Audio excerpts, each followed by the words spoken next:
The Right Honourable Member for Centerville, who's making his contribution to the debate for a bill for an act for the appropriation of diverse sums of money for and towards defraying the expenses of the Commonwealth, of the government of the Commonwealth of the Bahamas on revenue account for the financial year commencing 1st of July 2013 and ending the 30th of June 2014. This bill represents a series of bills that will be passed and committed this evening.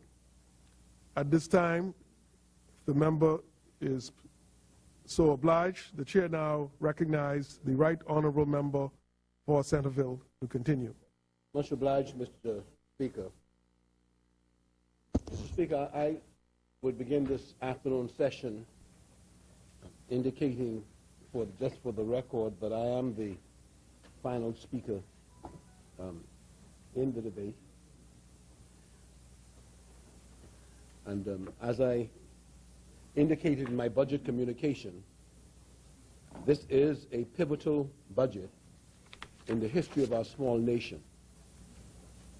It is a budget that secures the future for all Bahamians. And it is that opening statement that I make, Mr. Speaker, that establishes the goals of my government, the security of the future for all Bahamians. I want to specifically, as I began just before the luncheon adjournment or suspension, to address my Progressive Liberal Party colleagues, members of Parliament. And I want to remind you and ask you to remind me not ever to forget or minimize the central reality of our position as the governing party of the Bahamas. As such, we were elected in very large numbers to secure the future for all Bahamians. During this debate, each of us, all of us, have declared that that is exactly what we intend to do. We must therefore be uncompromisingly focused on that objective. We must not be distracted by political maneuvers. We must not be distracted by opinions and views that most times we believe have no foundation in fact or truth. Accordingly, and based on that, you can ignore most of what the leader of the opposition said in this debate.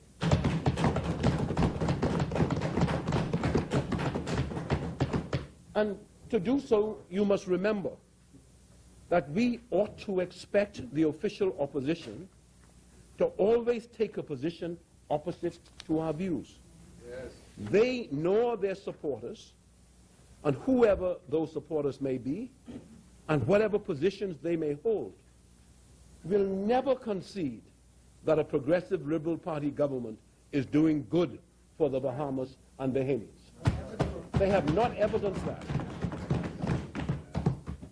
I believe that in this budget, my administration has established a solid foundation for the sustained economic rebound which is now beginning to take place in the Bahamas. Mr. Speaker, colleagues, I do not even expect the official opposition and their supporters to ever agree that improvements are being experienced in many areas of our governance. Armed with their politics of smoke and mirrors, they will continue to say and fly in the face of common sense, but continue to say, we have done nothing. That's their mantra. That's what they do. That's what they say. Just as they made the cardinal mistake of underestimating the Progressive Liberal Party politically and were proven wrong in the 2012 general elections, so they are again underestimating us in our governance. And again, we will prove them wrong.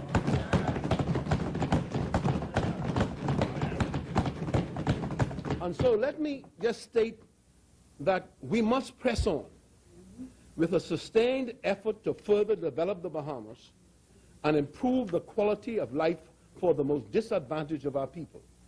That must be our quest. We must not be distracted. We must press on towards the goal of a better Bahamaland. Mr. Speaker, the honourable member for Long Island is correct in observing that the 2012-2013 deficit was the largest in history. What the honourable member omitted to say, however, was that it was the fiscally irresponsible policies of her party that brought us to that point.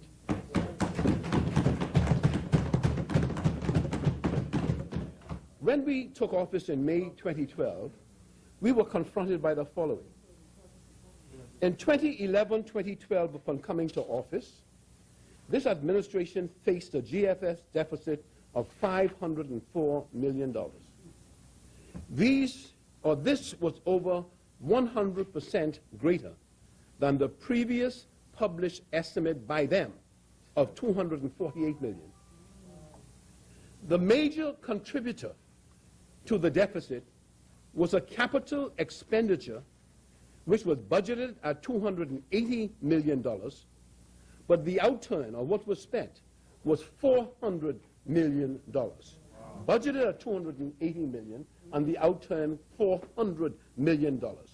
Now contrast this to the present state of affairs, where we have capital expenditure well within budget.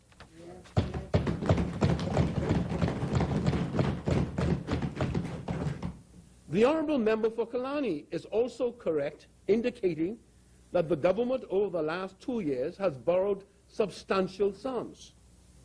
However, what he has omitted is that the responsibility for the increase in borrowing lies with the administration which he was associated with between May 2007 and May 2012.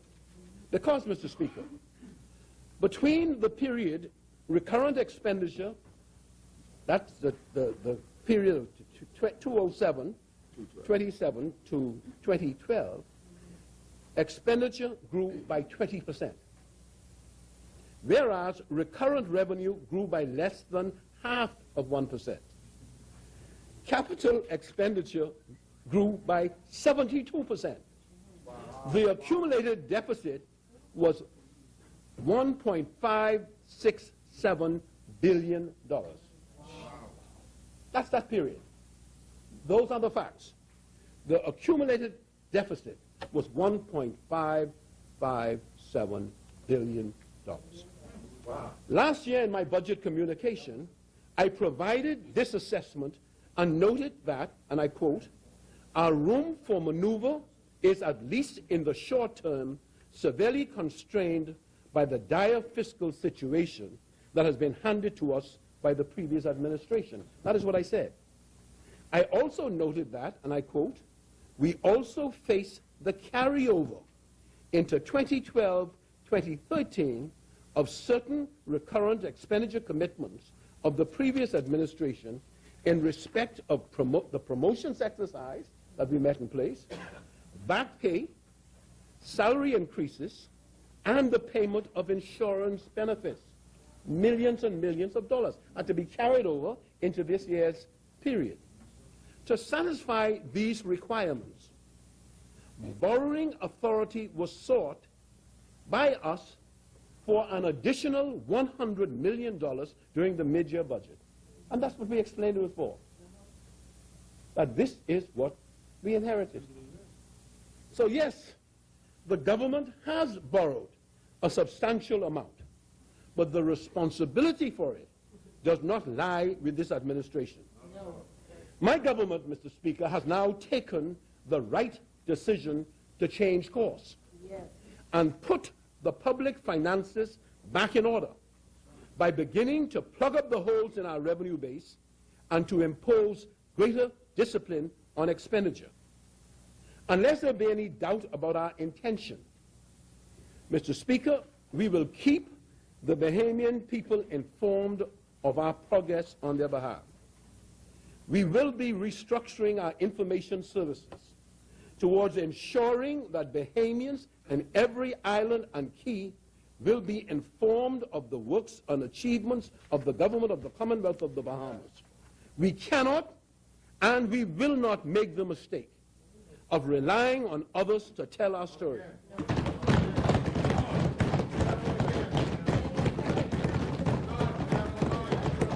And I want to remind my colleagues and all Bahamians of that old African proverb that I am known to be quoting. Until lions have their own writers, the story of the hunt will always glorify the hunter. Mr. Speaker, I declare on this day in the year of our Lord that we will tell our story.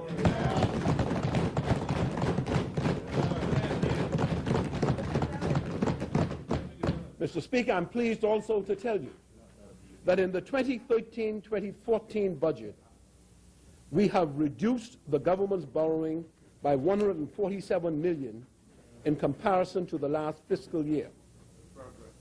We have done this by reducing recurrent expenditure by $83 million, capital expenditure by $106 million, and by providing a more accurate revenue estimate through a reduction of $47 million in the budgeted amount, which represents a $123 million increase over this year's projected revenue. We've done all of that, Mr. Speaker. And Mr. Speaker, if the official opposition was truly interested in seeing and receiving reliable evidence of good, sound, and prudent fiscal management, I just gave it to them. Those are the figures, and those are the figures put there by the people who did those figures for them when they were the government. Mr. Speaker, I go further. Next year, which is year 2 of our 5-year plan for fiscal consolidation, we propose, and Mr. Speaker, in saying this as a Minister of Finance, I'm talking about setting a target. But we propose to reduce government debt to $217 million, the lowest level in the last 10 years, excluding 2010-2011, when proceeds from the sale of shares in BDC were included in the capital revenue category. And Mr. Speaker, we propose to achieve this goal by eliminating inefficiencies in government expenditures and introducing well-targeted revenue measures. And let me state a philosophy here, Mr. Speaker. Our focus on revenue is based on the belief that corporate entities which benefit from an enabling environment conducive to business prosperity and growth, which is provided by this government, we believe that those corporate entities should contribute fairly to the cost of government's operations. That's what we believe. And Mr. Speaker, this kind of understanding as to corporate responsibility by private sector entities in their relationship with the government is best achieved by the government establishing a collaborative and cooperative relationship with the private sector on matters affecting the economy, so that there may be a shared effort in arriving at a balanced decision on the basis of fairness and transparency. But as you will hear from me repeatedly, Mr. Speaker, we in the Commonwealth of the Bahamas are an island nation where we have to duplicate infrastructure and improvements on a large number of islands and keys. We simply do not have the luxury of being a one-island nation like Jamaica, Barbados, and other islands in the nations in the region. We must therefore select our priorities wisely. We also have to be innovative, introducing new paradigms of development like private-public sector partnerships. There are obvious advantages, Mr. Speaker, to a public-private sector partnership where private developers may construct office buildings, docks, airstrips, even roads to the order of the government with payment being made to them on a recurrent basis. That is what we were elected to do, to govern effectively, and where innovations and new paradigms are necessary, we will implement them in the best interest of the Bahamian people, but always subject to fairness and transparency to those who may be affected by the decisions. Mr. Speaker, in preparation of for this budget, the technical officers of the Ministry of Finance have consulted many of the businesses impacted by the proposed revenue changes and have continued these conversations as the focus on revenue has to be a sustained undertaking. I have also participated in some of these discussions, and I have met recently with the Clearing Banks Association with respect to the measures proposed in the budget. Yes. We had a frank discussion, open and frank, and agreed that we share a common interest in the fiscal health of the nation. Mr. Speaker, I emphasized to them the need for the government to replicate services throughout the archipelago, and that it places enormous strain on our country's resources. I pointed out that unlike any other country in the region, this fact underpins the necessity to expand our tax base in addition to the steps being taken to improve expenditure efficiencies. I also indicated something else. I indicated that even with the proposed increases, the commercial banks in the Bahamas enjoy a considerable advantage in comparison to entities operating elsewhere in the region.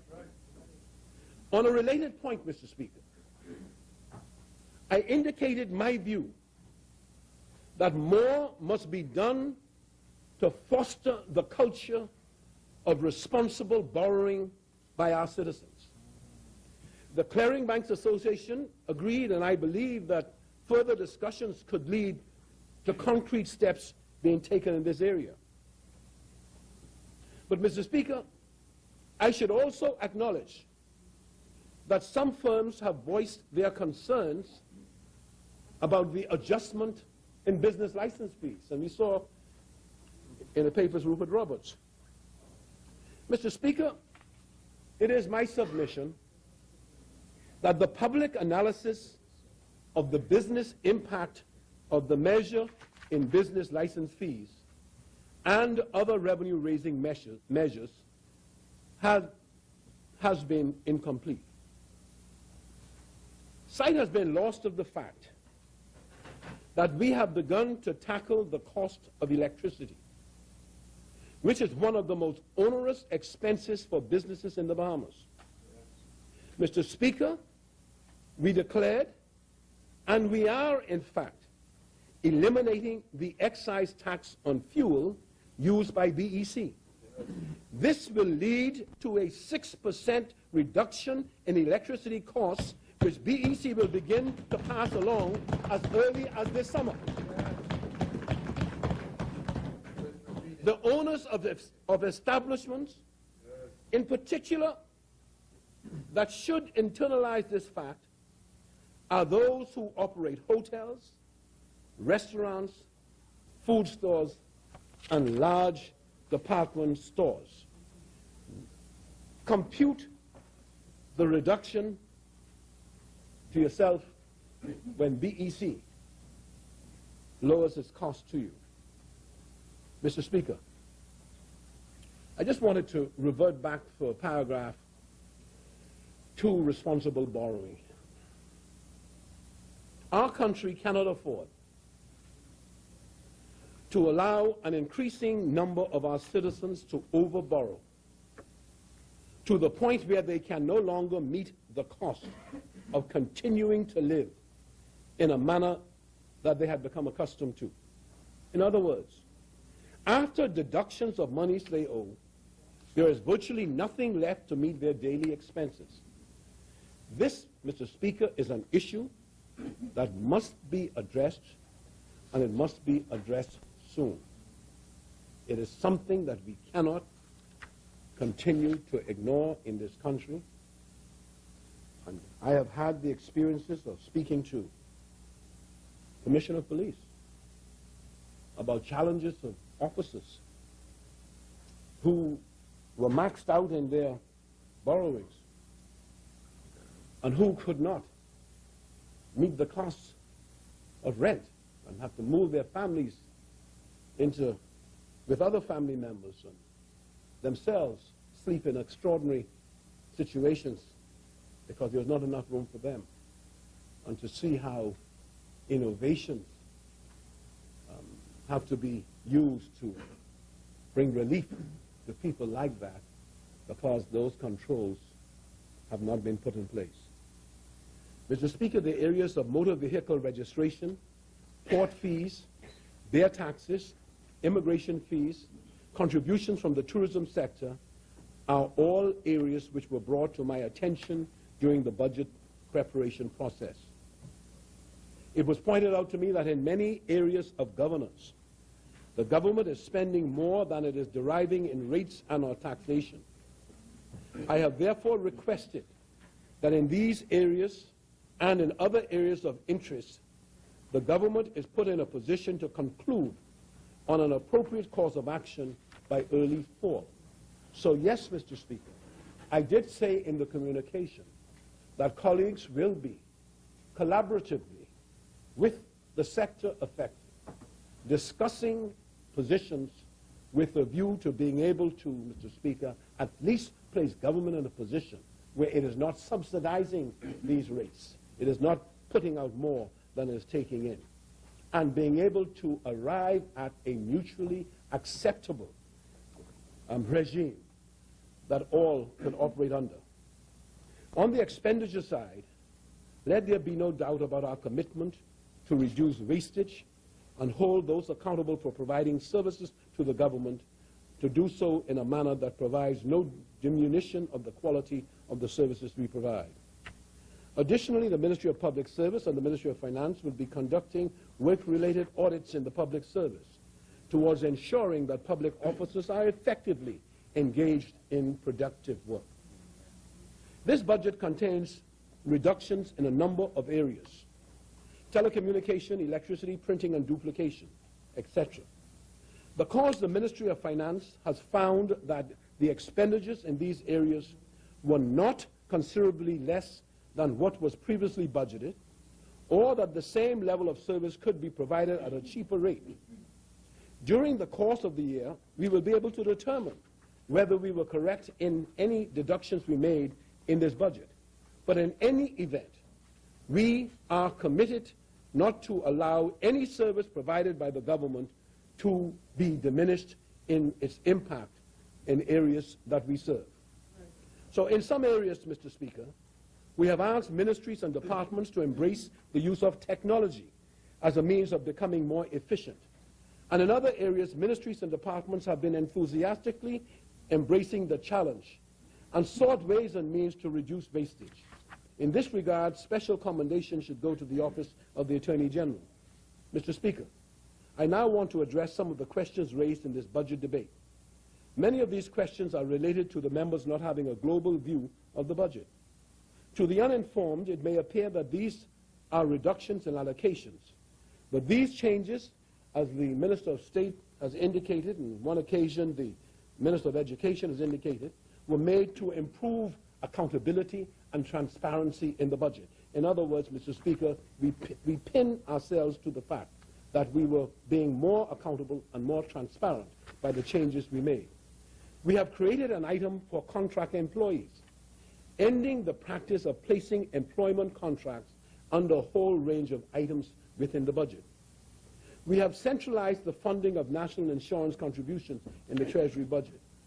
In the Ministry of Foreign Affairs, we have now included all of the funding for our embassies and missions in one item, as opposed to have funding included in many different items. We have transferred all of our rental expenses into the Department of Public Service, the agency responsible for rental of all government accommodations. Our commitment to reform and modernization within the government includes the budget process. So we would be making additional improvements. Mr. Speaker, in future years, we anticipate that we would present budgets which align with international best practices and include detailed estimates for the next 2 additional years. That is the intention, Mr. Speaker. We are moving to a new paradigm. And Mr. Speaker, as I said in opening, it really does not matter whether any of the naysayers believe us or not. We intend to be transformative, and Mr. Speaker, just as we talk the talk, we are going to be seen to walk the walk.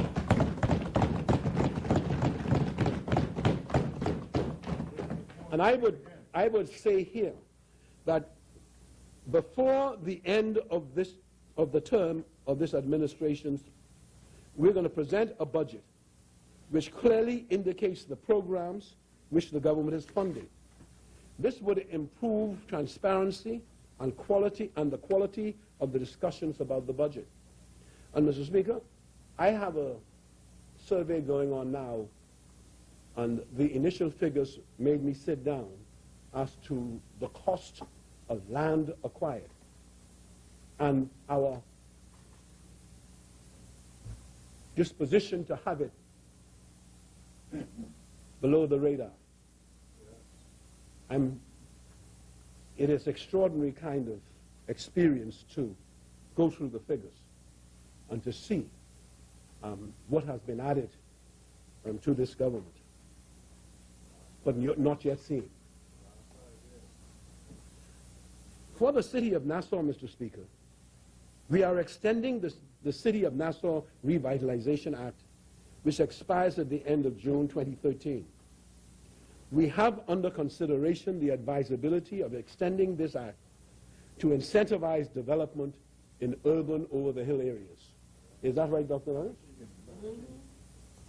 We have committed to publishing a public-private sector framework before the end of the fiscal year. With this framework in place, the government as a major property owner would partner with the private sector to redevelop some of its office buildings which have fallen into a serious state of disrepair. And the question is, just look at the Rodney Bain building on Cumberland Street and Shirley Street. It's been sitting there and sitting there and sitting there. And I thought all the time it was sitting there, Parliament and Shirley Street. But I thought in all the time it was sitting there, it had been rendered unusable. I'm told all of the surveys indicate that we have this building sitting there that could be renovated and doing nothing. So what we're going to do, Mr. Speaker, we are going to take the building and renovate it, and probably, Mr. Speaker, it will give great comfort to the judiciary insofar as it would make additional space available to them.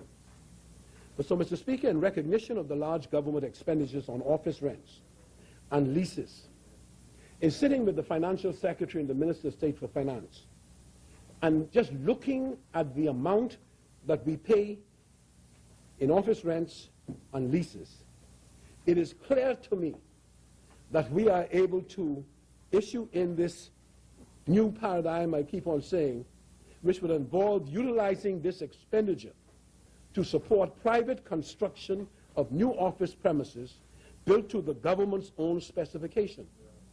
This new policy initiative will enable the government to engage more quickly in vital capital works throughout the Bahamas. And so, colleagues, just add up the rent we pay. Look at the cost of the buildings that are necessary.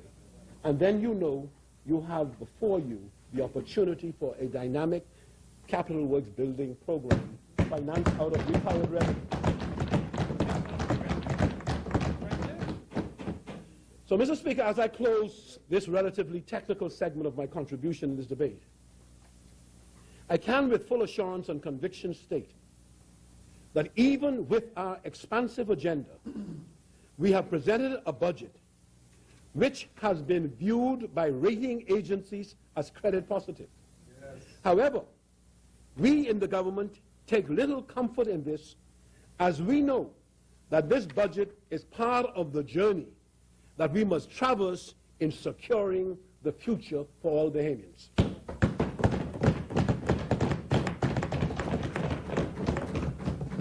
I want to, because every day government is confronted by the question of incentives and concessions. And Mr. Speaker, as we proceed into government, I'm on an increasing basis going to ask members to focus on the question of incentives and concessions as a part of the economy of the Bahamas.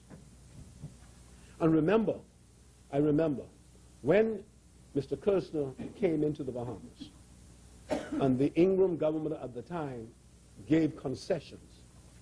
In his first phase, they got 45% of the value of the investments back in concessions. In the second phase, they gave 38% of the value of the investment back in concessions. When we became the government and we brought an international firm in to review, the firm concluded that we did not have to provide concessions because the Kirchner organization was making a lot of money. The difficulty my government had was Mr. Kirchner was saying, I'm prepared to spend $800 million on a third phase, but I'm not going to spend it unless I get some concessions. He then said, we will take it to the first $1 billion development of the third phase, but I want concessions. What we did then, Mr. Speaker, we recognized that notwithstanding the advice we got, that we had to concede in consideration of the development and the jobs that will follow. So we negotiated with the Kirchner organization to reduce the concessions that were first 45%, then went to 38%, and we reduced it to, when it was $800 million investment proposal, to 18%, and when he moved it to $1 billion, we increased it to 20%. So in fact, we justified in our own consciousness that we were making a positive response by reducing significantly the amount. But notwithstanding that, we were asked to do it. When we came to office and we looked at what our predecessors was paying directly to sustain the industry in Grand Bahama, it was a shocking experience. Absolutely shocking experience for the amount of money being paid directly to sustain the industry in Grand Bahama, in Freeport. I don't question people's judgment, because when you are faced with a recession that was being described as the greatest recession since the Great Depression, people make judgments, and they are, just as we had to concede in the face of Kirchner, people make judgments to keep jobs going, alive. But the fact of the matter is, it was a shocking experience. And I think, Mr. Speaker, as we are today being asked for concessions and incentives and concessions and tax rebates for development, the question is, how do we go about ensuring that there is a full understanding on the part of the government in its partnership with the private sector of the extent to which we as the government and the people of the Bahamas have to finance the industries that are complaining. Mr. Speaker, we have to be concerned about this. And we have to determine whether or not what we do amounts to being cost effective and a stimulus to job creation. So the rationalization behind it is that we are doing it for a purpose. I can announce that our concern over this issue has led us to engage in a consultancy that will provide sufficient information to assist us in understanding what other competing jurisdictions do and whether in the final analysis the concessions prove to be justified by having a positive impact on the industry. So we place ourselves in a need to know. The Minister for Investments, and I think has retained KPMG to actually engage in this study to advise us specifically as to what we're doing. But this is a matter where the entire country, this House of Assembly, must buy into and weigh into as we move forward. Mr. Speaker, our commitment to the Family Islands is clearly expressed through the extension of the Family Island Development Act and the allocation for funding for the development of sports facilities in the various Family Islands. I will come back to speak about 5 interventions that my government is making, one of which is sports facilities in the islands. But I have also indicated, and the Minister of Works has confirmed, a commitment to commence within this fiscal period major infrastructure works in islands such as Abaco, Andros, and Acklins. Mr. Speaker, the long sought after relief. And then I looked up, I saw, looking at me, the Member of Parliament for Macau. So let me say it. The long sought after relief from bad roads will soon be over.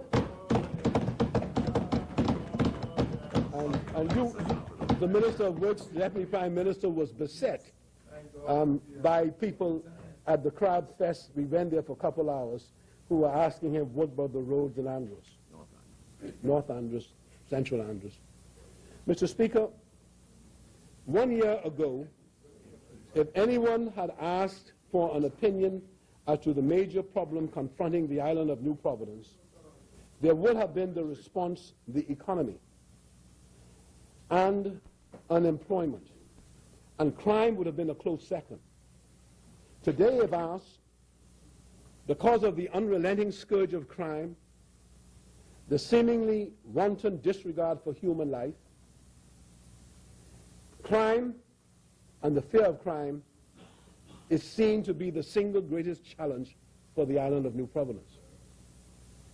I will speak significantly to the issue of crime.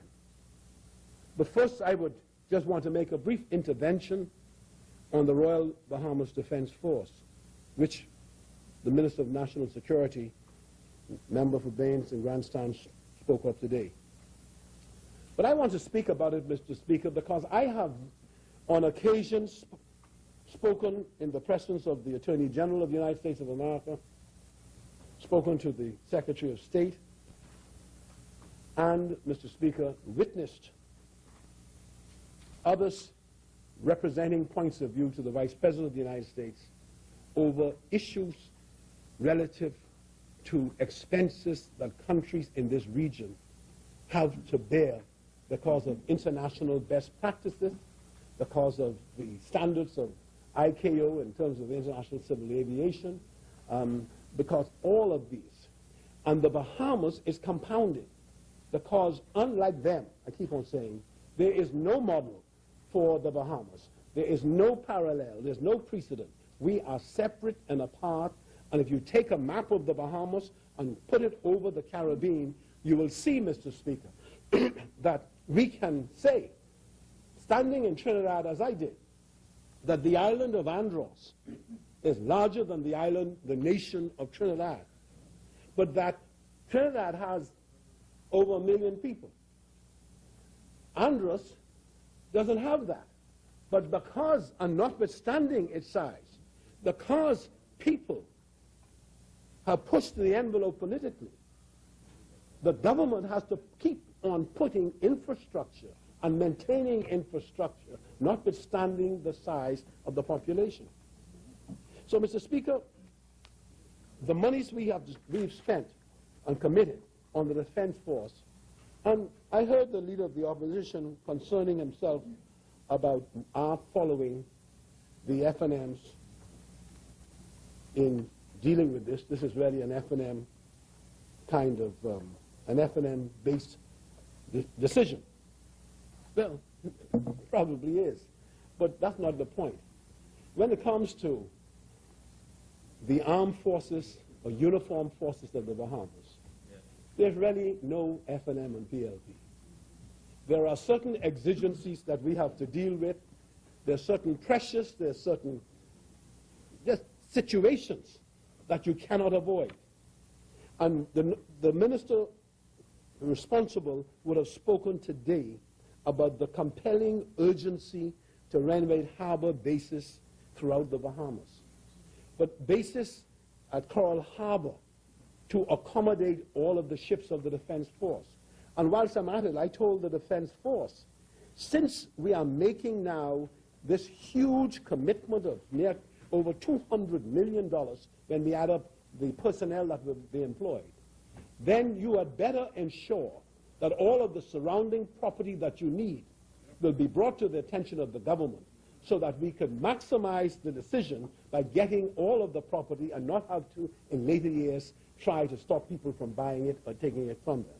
So clearly we have made a commitment to Coral Harbor and a commitment to prepare Coral Harbor and to ensure that.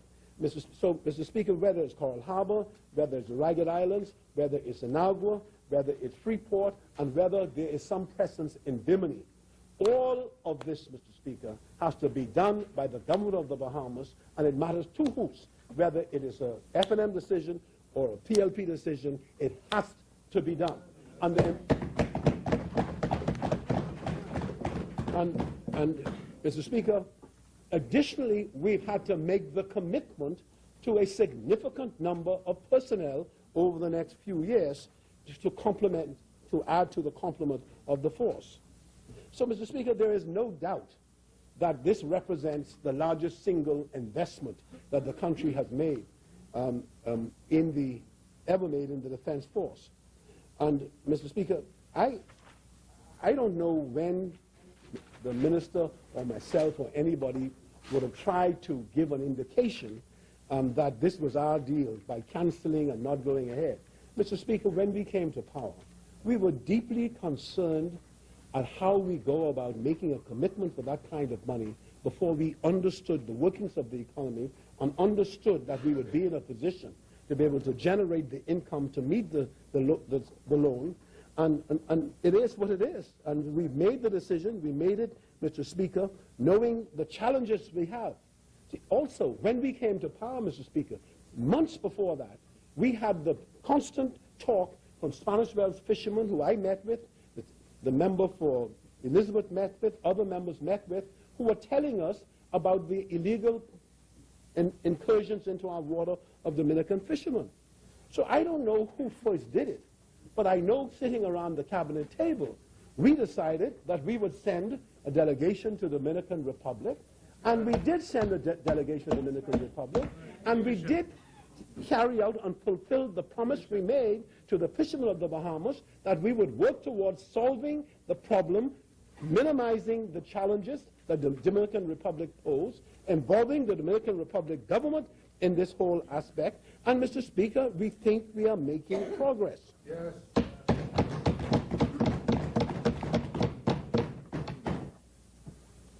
So we believe that we've made significant progress in protecting the rights of Bahamian fishermen. And as I said before, we have very little interest in having a debate about who started what and when. I remember the very first 2 weeks of our losing the elections in 2007.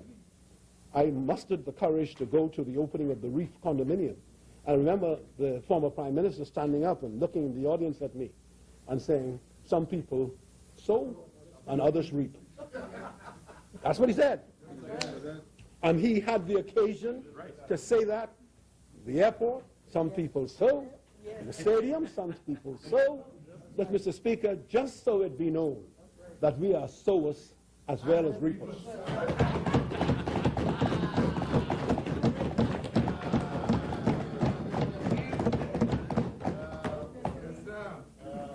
Mr. Speaker, just today the minister responsible for the detention center, Member of Parliament for Foxhill, advised of demonstrations outside of the office in Miami over what he has publicly described as a contrived attack on our country by internet as to how we treat those in the detention center. Mr. Speaker, I want to make this point that we are rebuilding the detention center. We will make every effort to put in place what is right and just for those who occupy those buildings, and what is right and just for those who manage them. In other words, we have the responsibility to govern, the responsibility to administer them, and the responsibility to exercise humane considerations for all of those who are there. It's notwithstanding the demonstrations which are going on today and will go on tomorrow, we will be resolved to continue to protect the borders of the Commonwealth of the Bahamas and to do whatever we can at all times that we can to ensure the integrity of those borders. But when people come in, we will, in accordance with how our country treats our guests, we will treat them effectively, properly, and, Mr. Speaker, do whatever is right and just for them. In so doing, we will continue to work closely with the United States agencies to ensure the safety of both the Bahamas and the United States. We thank our friends in the United States for the invaluable service they continue to provide to our country and for indicating a willingness to share intelligence and provide assistance to our police, defense force, and our newly established National Intelligence Agency. Mr. Speaker, it must be abundantly obvious to all in our region that the Bahamas, as an archipelagic nation, an island nation, has a very special, costly set of challenges. The expenditure of over $200 million on the defense force is just a good example of that. The Bahamas have been carrying an increasingly heavy burden in trying to effectively police over 100,000 square miles that make up the Bahamas. We will continue to impress upon our friends the need to provide expanded assistance in this endeavor. Because, as I said in making an intervention in Haiti when the Attorney General of the United States was present, I don't know where our obligation to protect the Bahamas ends and our obligation to protect the United States begins. Because in what we are doing, we thank for the strong assistance and cooperation we're getting, but we are spending an enormous amount of the resources of the country on matters where we can use assistance and we can take advantage of assistance. Mr. Speaker, I move to crime, law, and order. On May the 29th, 2013, I said in this place, it goes without saying that as a prerequisite, we must have a safe and secure environment for both our citizens and visitors. I want to reiterate at this time my government's unflinching commitment to do whatever is necessary to reduce crime, to reduce the fear of crime, and to guarantee law and order in our society. I am pleased, therefore, to announce several special measures that we will be considering for immediate implementation and whose impact we expect to be felt in the short term in our ongoing efforts to stem the tide of crime in our country. Mr. Speaker, we continue to believe that saturation patrols is an effective crime-fighting tool. The additional $1.5 million allocated for new police vehicles will enable saturation patrols to be increased and expanded and will bring greater efficiency and speed of response. The leader of the opposition questioned the existence of saturation patrols. He asked, where are they? We shall invite the Commissioner of Police to assist him with the answers to his question. We shall invite the Commissioner of Police himself to deploy the vehicles and police persons by way of zones. We will also invite him to establish monitors to measure the effectiveness of the patrols by marked and unmarked vehicles. The government, in turn, will incrementally increase resources to achieve even greater successes. We will dedicate manpower and equipment to provide the coverage required. We have authorized the Ministry of National Security, Mr. Speaker, to triple the size of the next class of recruits. Once, twice, three. And to dedicate and to ensure that those recruits are dedicated to work exclusively in New Providence, which of course is where the major part of our crime problem is concentrated. My government is committed to increasing public-private partnership, sector partnership. This thrust will extend to crime fighting in the tourism arena. We will collaborate with private security in hotels, Bay Street, and other areas frequented by tourists.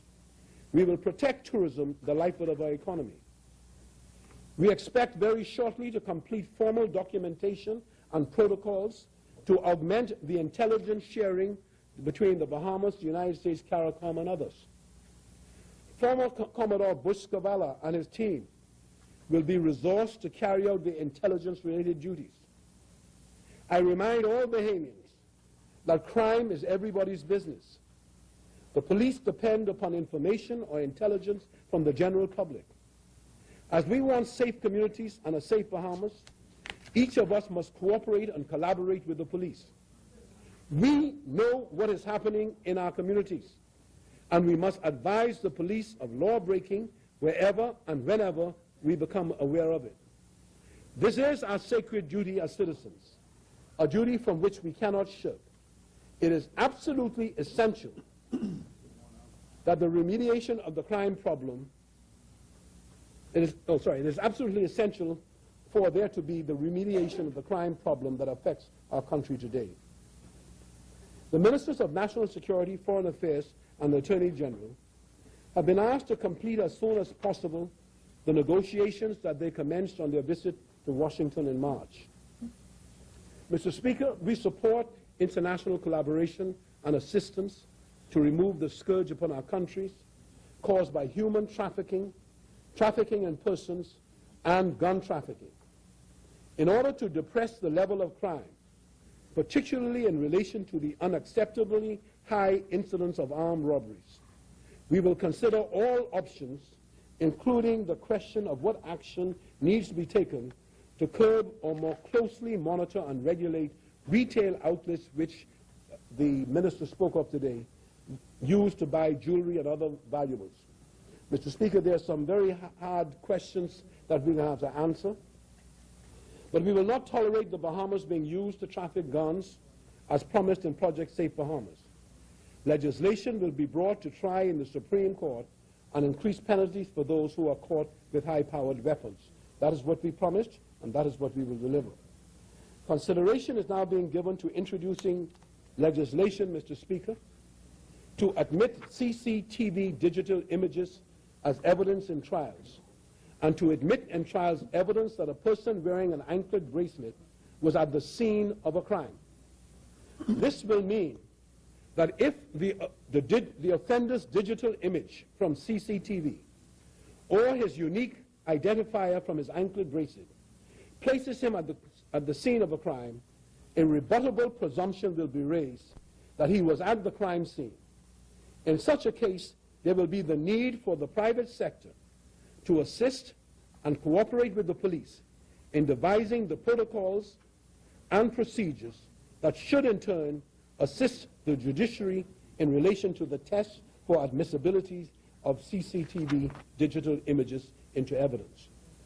In the longer term, this new technology will minimize the need for human witnesses in many cases, thereby also reducing the problem of having to dedicate resources for witness protection programs and the like.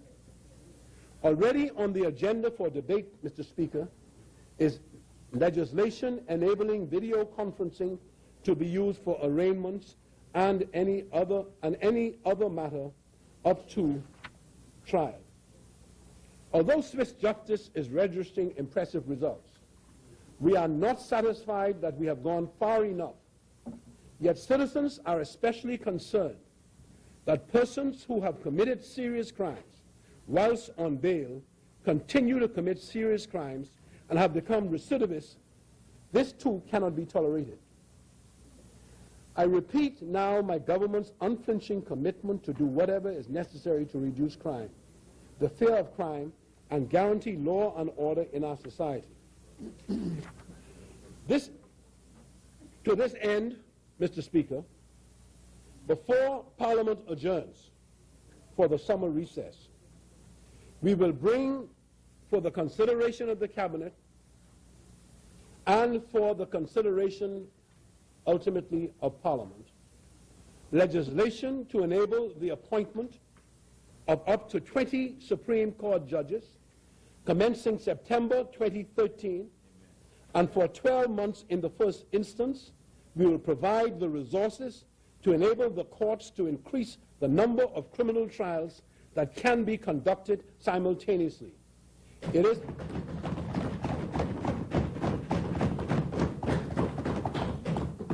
It is our hope that the courts will be in a position to conduct as many as 10 criminal trials at the same time.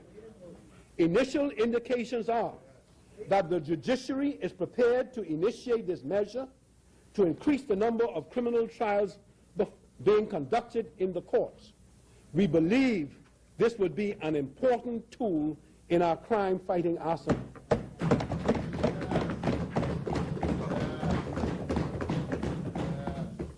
Mr. Speaker, I have been assured by the Attorney General that her office will be able to prosecute up to 10 criminal trials at the same time.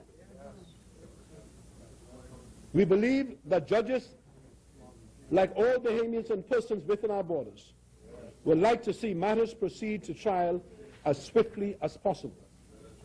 We believe that in a country as small as ours, serious crime should be tried within 12 months. And we believe that any assault or threat upon persons concerned with the administration of justice, such as a judge, should be tried within 6 months. And I heard a voice say, or a member of Parliament.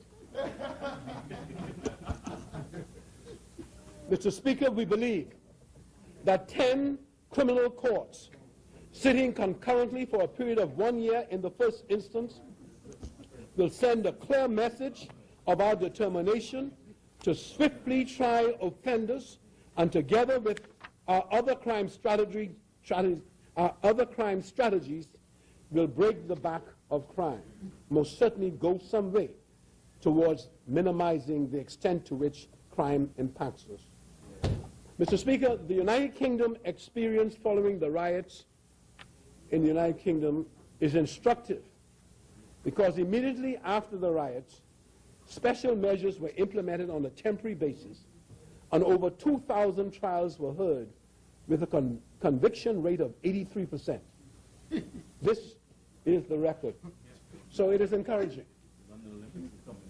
Mr. Speaker, let me clearly again state that fighting crime is everybody's business. And in my stating that, Mr. Speaker, I'm not absolving myself or any of my colleagues from the direct responsibility for government. We're not hiding behind anything. We're not shirking our responsibility. It is our responsibility. We will accept all of the criticism, and we will continue with great resolve to work at solving this problem or minimizing the impact on Bahamians. Mr. Speaker, 10 courts sitting at the same time will need Bahamians prepared to do their civic duty by serving on juries. As I speak, we are working with the judiciary to put in place necessary measures that will, in the opinion of the judiciary, make it easier to select jury panels for jurors to serve with as little inconvenience as possible, and for jurors to be willing to serve again when called upon. For example, we are seeking a solution to the challenge of juror parking downtown. Mr. Speaker, we have heard the concerns about the limited number of defense counsel. While we continue to fund the system, come to be known as Crown Briefs, we have indicated to the Eugene Depute Law School our preparedness to subvent the engagement of full-time counsel to work from their legal aid division as public defenders. Mr. Speaker, we will spare no effort in ensuring that the encumbrances and the obstacles to a speedy trial is overcome.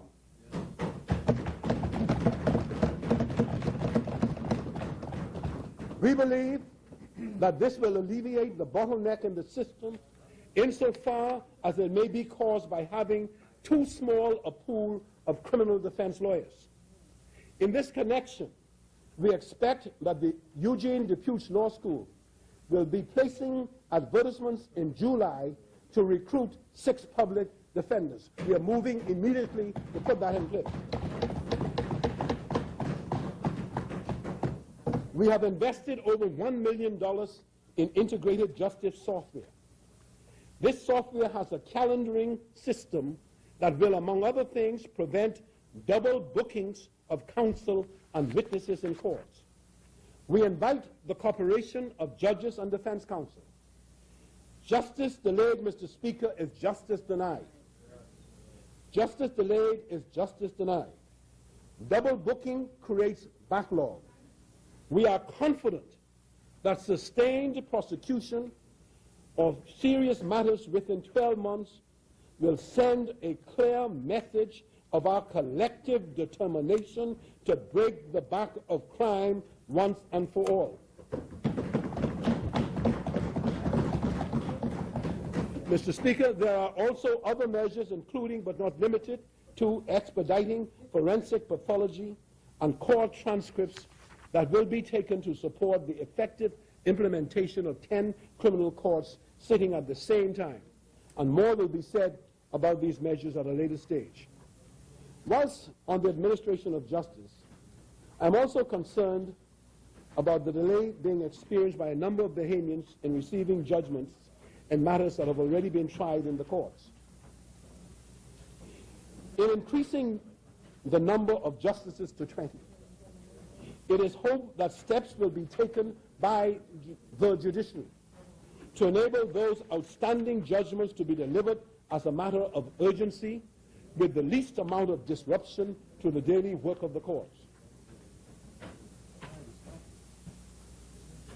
I will take this opportunity to confirm that the work on the completion to the renovations of Anspacher House will be undertaken, and when completed, this will reduce the costs presently borne by the public treasury in renting inadequate accommodations in Charlotte House, Safri Square, and the BAF building. Mr. Speaker, the Attorney General has also already caused the government to lay before Parliament the Strawn report, and we propose to move, Mr. Speaker, to have this report implemented in the in the near future. And Mr. Speaker, so I had indicated in another segment of my speech that the learned Attorney General had seen the feasibility of being able to use space in the Rodney Bain building once repaired to assist in the provisions of some of the courts that we're speaking about. Mr. Speaker, the safety of our homes and streets is everybody's business. We call upon all Bahamians, all persons within our borders, and Her Majesty's loyal opposition to join us in these efforts to restore safety and rebuild respect for our laws and legal system. In this regard, I am to advise this Honourable House that the Leader of the Opposition has sent a written indication of his willingness to cooperate with the government in this regard. I welcome his gesture, and I have said so publicly.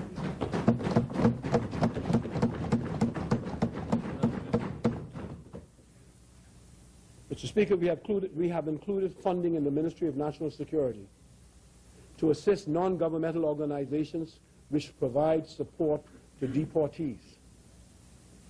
This, as many have known, is an area of great concern to me and my colleagues. We continue with our efforts to minimize the extent to which these deportees will continue with the life of crime in the Bahamas.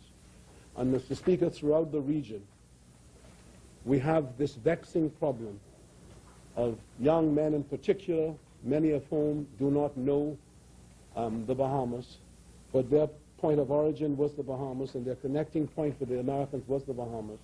And once they get themselves into trouble, they are deported here to the Bahamas. When I was at the council office in Miami a few weeks ago, they told me they had a list of a dozen waiting for clearance and for them to be sent back to the Bahamas. So it is a vexing matter because with the addition of sophisticated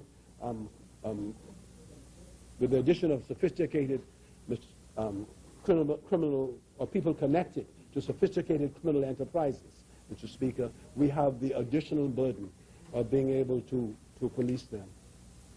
Mr. Speaker, before leaving the subject of law and order, I need to reaffirm that I remain absolutely convinced, as do all of my colleagues in government, especially those like myself, who represent the over-the-hill or other socially challenged and economically depressed constituencies, that the urban renewal program is and must continue to be a vital component of our anti-crime strategy.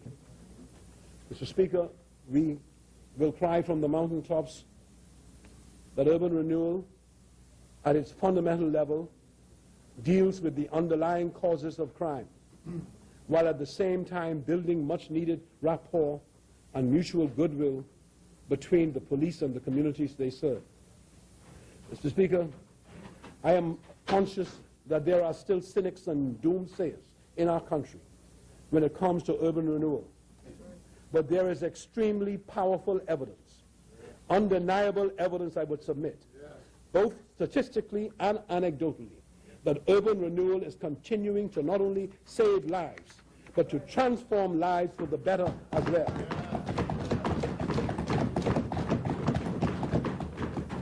It is also helping to deepen the bonds of brotherhood within our communities, inculcating a greater sense of mutual respect and other life-giving virtues like anger management and peaceful dispute resolution skills. The importance of these things, the importance of these virtues, these strengths of character cannot be emphasized as we look at the long term and solutions to crime. Slowly but surely, one by one, street by street, community by community, urban renewal is having a positively transformative effect on the lives of the young and elderly alike. And most especially among young people who are really the ones at risk of succumbing to the temptations of criminality.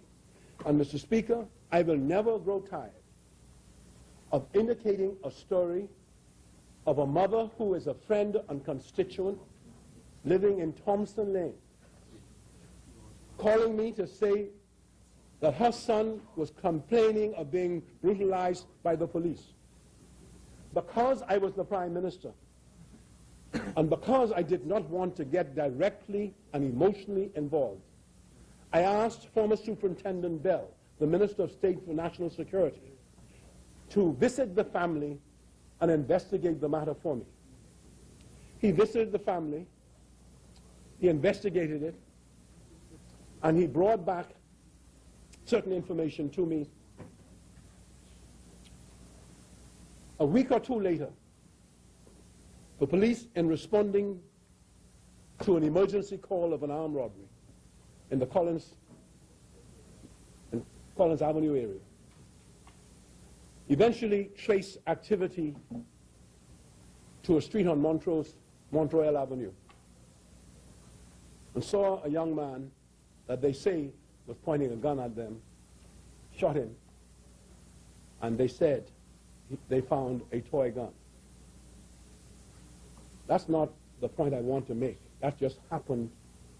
This young man had written a letter to his mother, and she published the letter in his funeral program.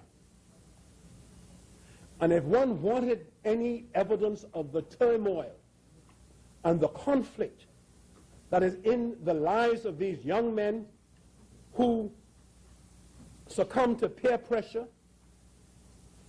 or the talk of the streets.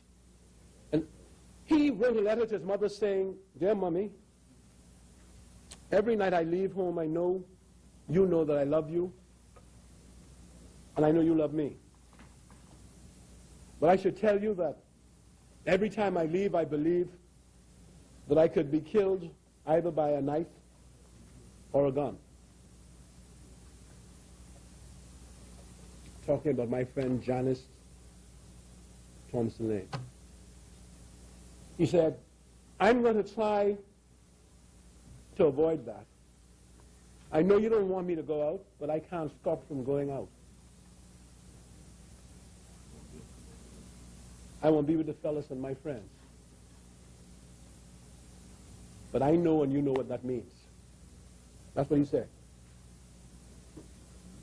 She was right to publish that because it told those of us who are at that homegoing service that there are young men who want to do good,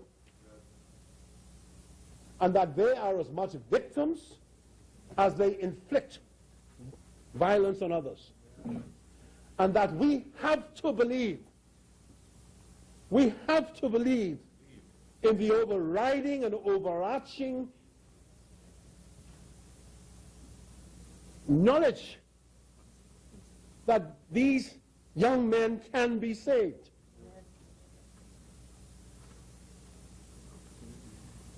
Opportunities, whatever it is. We believe that urban renewal, through decentralized efforts by the police force, supported by social workers, environmental workers, youth workers, we believe that therein is a part of the answer. Yes.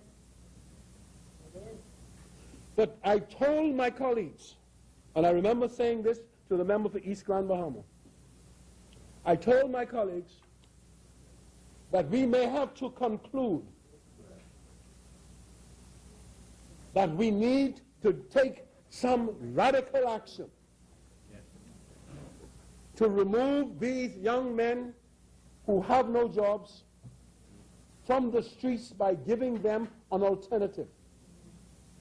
And that we have to be determined to do this. And that to some degree there may have to be some mandatory provision, some compulsion.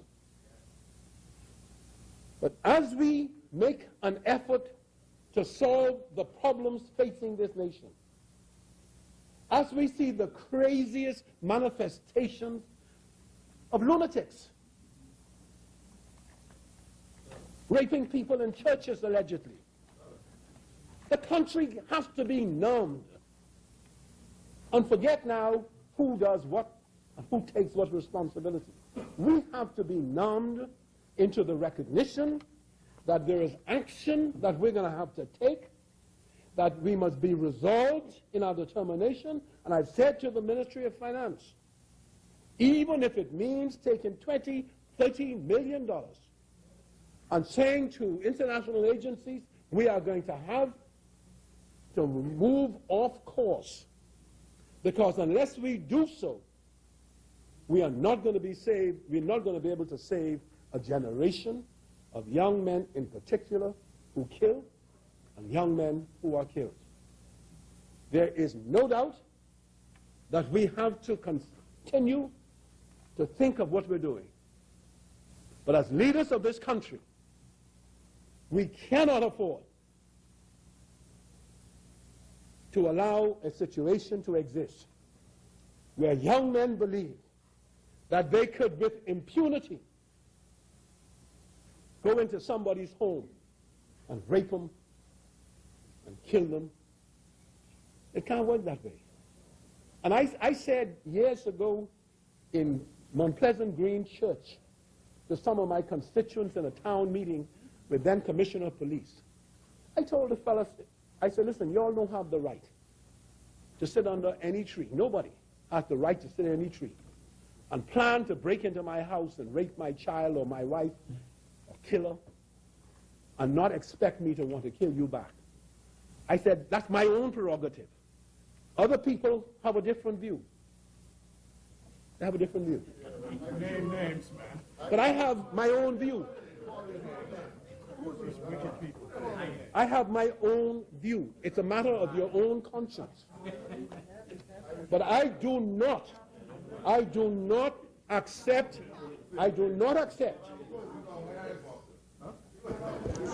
in terms of my own view.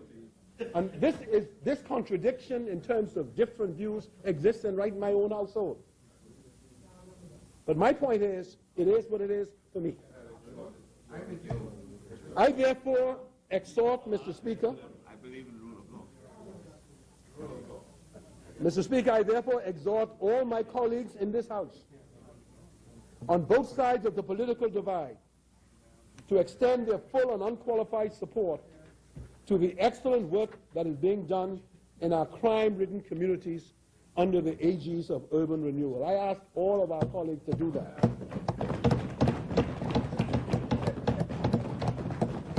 And when I listened to the Member of Parliament for Cat Island speaking with the pictures to the member for Central Grand Bahama, I said, that is good. That is how progress should be made.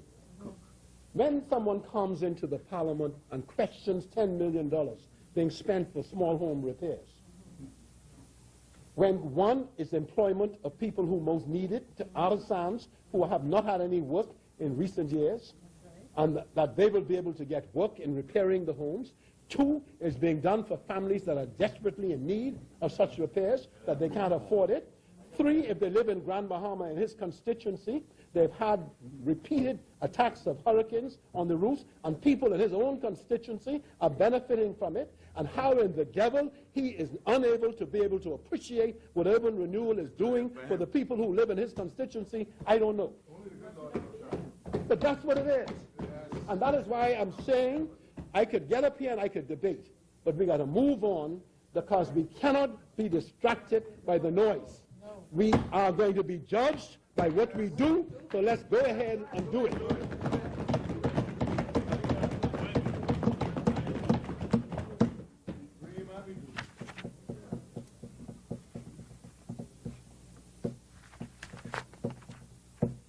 Mr. Speaker, our strong commitment to education is clearly demonstrated in this budget. We have to find a way, Mr. Speaker, of being able to explain our platform commitment of doubling education. And as Fred Mitchell was one of the sponsors of the thought, Fox Hill. I'm going to charge him, I beg your pardon, as the member of Parliament for Fox Hill is one of the sponsors of the thought, I'm going to ask him to revisit the subject time and time again for and on behalf of the Minister of Education, who will also be making the point. But it's very clear for me that we knew when we were preparing our campaign that education was the key to all that I'm speaking about.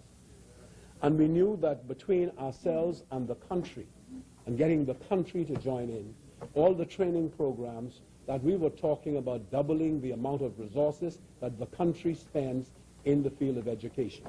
And so I want to be able to say, Mr. Speaker, that we have demonstrated our commitment to investment in education by providing in this budget for the construction of 3 new schools within this fiscal year. We have also funded the establishment of an agriculture and marine school in Andros, which I will speak to in some detail later on in my speech. As well, we have incorporated funding for a school for special needs children and for the establishment of a facility for special needs persons who completed school but require a place when parents are at work. These special needs persons will also be given the opportunity to work, and I will speak about them in some detail later in my communication. In this budget communication, I spoke of the government facilitating through the Caribbean Development Bank up to $30 million for the transition of the College of the Bahamas to the University of the Bahamas. I'm happy to report that officials from the bank have been in the Bahamas. Are they still here or they left? Okay. Holding discussions with the Minister of Education, the Chairman of the Council, and other education officials. We expect that these discussions would be concluded this year, Mr. Speaker, and it is my sincere hope that the University of the Bahamas will be established by 2015.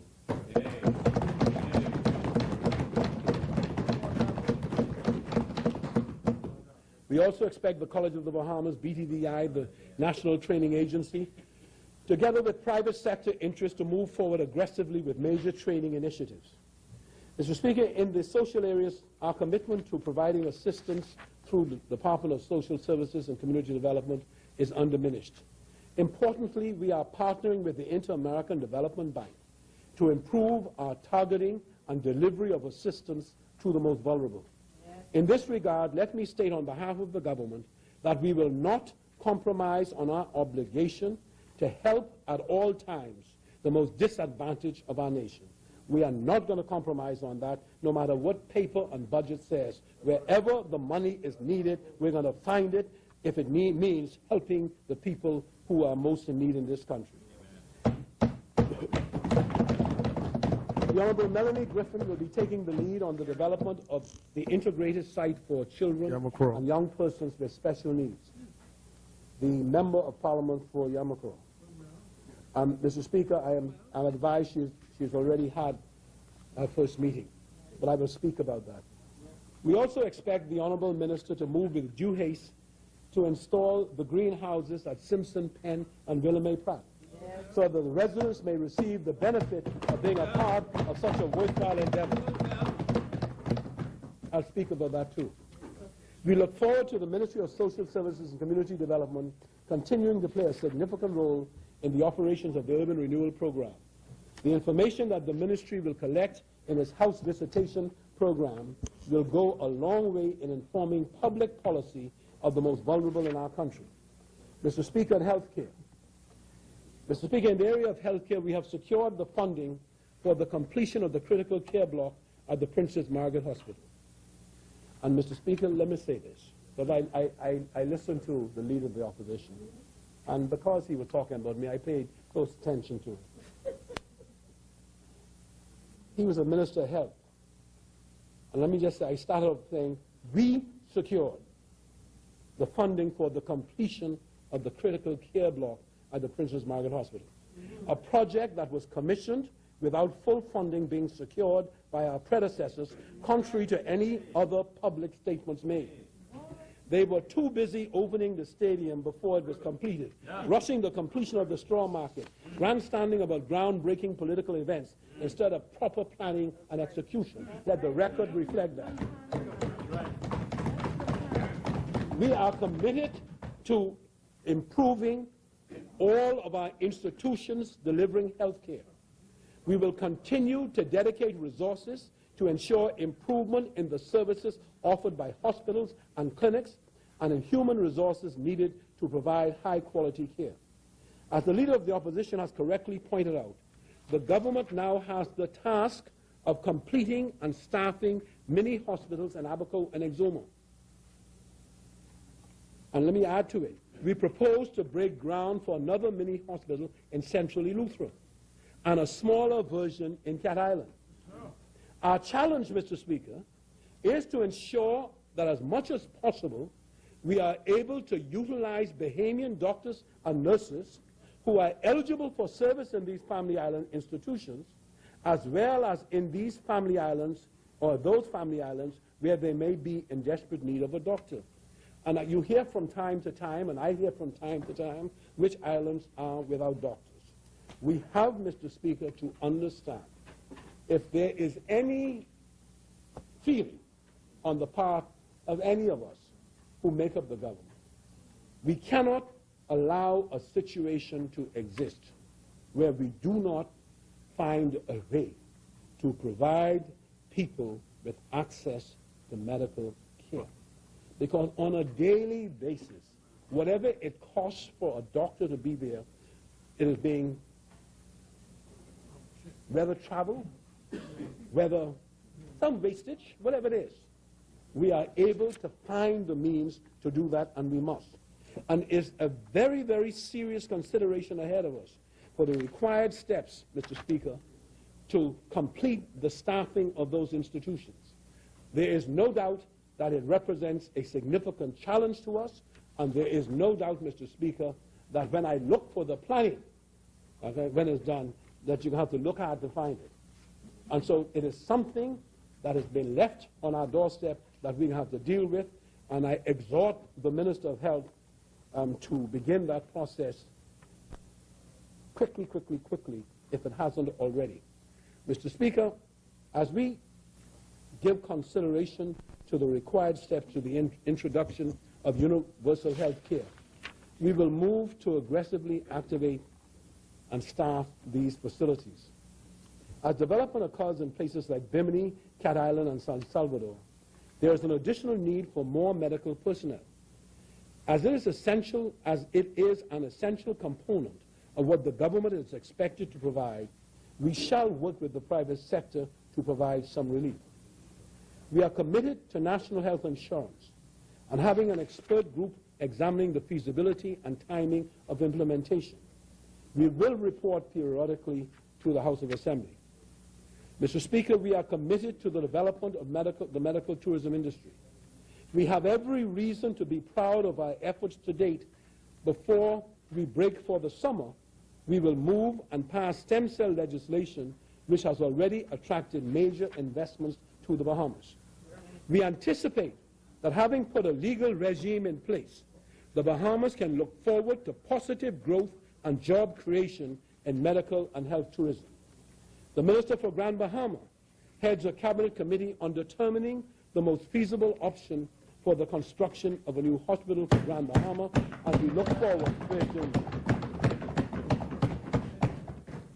Mr. Speaker, as I promised colleagues that I will speak to job creation, that is going to be the final segment of my speech, in case anyone's listening.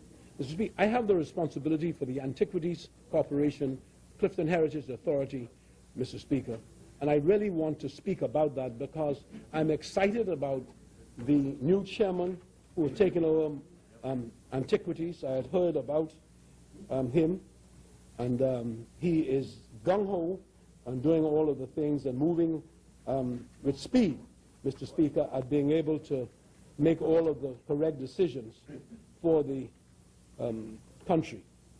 But the Clifton Heritage Authority and the Antiquities Monuments and Museums Corporation are two of the primary national cultural heritage institutions that I have ministerial responsibility for. As members are aware, the Clifton Heritage Authority in particular was instituted and the development of the national park was begun on land purchased from the Oaks family. Today, the value of the park is still reflected in the fact that it may be arguably the only site in the Bahamas where three civilizations, that is Lucayan, European, and African, existed. During this upcoming budget year, several initiatives will be actioned to effect the continued development of the Heritage Park. Among the priority of actions to be taken will be the following: purchase of land adjacent to slave houses. This is considered to be necessary because of the location of the Great House and ancillary historic buildings on the site. Rerouting the existing road that runs along West Bay Street past the Jaws Beach entrance and continues towards the BEC power plant has become a necessary precautionary measure to disallow unwanted vehicular traffic through the park. The continuous vehicular traffic flow, which includes large petroleum carriers that frequently use the route, poses a constant danger to the visiting pedestrians, particularly as certain areas of the park are located on both sides of the thoroughfare. One major initiative that is proposed is the restoration of the Great House. To reflect life during the period of early Loyalist occupation, this house will be outfitted as a museum with period furnishings and costume attendants. Once completed, the surrounding environs will be similarly developed. The restored Great House will represent one of the last and finest examples of Loyalist-style mansions in the Bahamas. And, Mr. Speaker, what is so important in the tourism industry, we talk a lot about where you take people on tours and what they see and what they do. We have this one place that is reportedly the last surviving property where the three civilizations of the Bahamas historically impacted. And we therefore want to bring life to the ruins, that forever and forever we will have a perpetual reminder of what it was like in the days of yore, Mr. Speaker, and develop on the site the actual historic representation of architecture, physical appearance, and socio-religious practices of the early Bahamians. It is intended that guides will greet visitors in Lucayan Tower. So we wanted, Mr. Speaker, to repair the slave, to ensure that the slave huts, the Great House, is prepared and rebuilt, Mr. Speaker, and we want to ensure that we put in place a replication of a Lucayan community. So young Bahamians, old Bahamians, non-Bahamians that go down there and see this. The slave houses will be redeveloped to demonstrate the daily lifestyle of slaves of the period. Some houses will show replicated furnishings, and yards will show a sample of the variety of their foodways. Additional signs will be erected to tell the story of the early African experience on the plantations. A beach area will be developed where barbecue pits, lounge chairs, and adequate picnic essentials will be made available to families for leisure and pleasure within the secured confines of the park. And ultimately, a tram system will transport the visiting families from the parking lots to the site. A bathroom facility will be made available. A campsite will be established to encourage our youth and other social and civic groups to spend time camping at the park. A number of suitable huts equipped with showers will be erected to facilitate the camping activities. Facilities for cooking and eating will be erected and outfitted. A bathroom facility will be made available. The park will feature a variety of aquatic activities, including snorkeling, trails, and swimming areas. Bathrooms with exterior showers will be strategically located throughout the park. In an effort to facilitate the programs outlined, the park will be fully electrified to provide necessary sources of power for lighting of trails and bathrooms. Additionally, a program for the restoration, Mr. Speaker, of the coastline to include renourishment of the beaches will take place. This is part and parcel of the remit of both the Minister for the Environment and the Minister of Works, Member of Parliament for Cat Island, where we've heard about the advent of the Friends of Clifton. And I just want to be able to say, Mr. Speaker, that my government will be guided by environmental best practices in addressing all of the issues affecting Clifton and its environs. We have secured expert advice on such, and such advice will be utilized whenever it is deemed appropriate, and I would expect that any decisions made will be guided and so directed by the comprehensive advice we have sought and received with respect to Clifton and its environs. Members are equally aware that the Antiquities, Monuments, and Museums Corporation is the principal national institution responsible for the preservation, conservation, restoration, documentation, study, and presentation of sites. During the next fiscal year, it is the intention of my ministry to engage in the following initiatives. Mr. Speaker, this has to necessarily be done in concert with the Minister of Tourism, but the restoration of the Pompey Museum, located in the newly developed Pompey Square, is expected to be completed by November this year.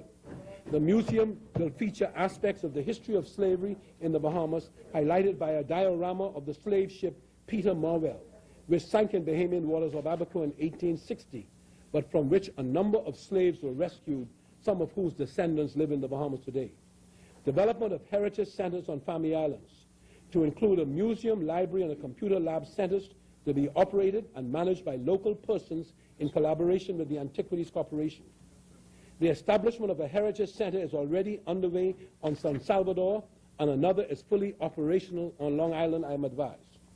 On Crooked Island, in particular, the grave site of poor black plate will be identified, and a commemoration will be established to the memory of this unfortunate slave who was subjected to severe cruelty that led to her death. Her torturers did not go unpunished, however, and the story of Kate's fatal misfortune created international sensation and was used by the abolitionist movement to promote their anti-slavery cause. Mr. Speaker, the restoration of the old commissioner's residence on Harbor Island, another touristic presence, is intended to be adaptively reused as a heritage center. The project is under development as a public-private partnership initiative involving local residents. Among other things, the building will house an art gallery and museum and gift shops that the entire community and visitors can enjoy. This mansion was once the home of the Earl of Dunmore, who was a former British governor of New York and the last governor of Virginia. The events of the American Revolution resulted in a retreat by British forces from the American colonies to places that included the Bahamas. Dunmore became the governor of the Bahamas and built major fortifications in New Providence, such as Forts Charlotte and Fincastle. The mansion at Harbor Island was Governor Dunmore's summer home.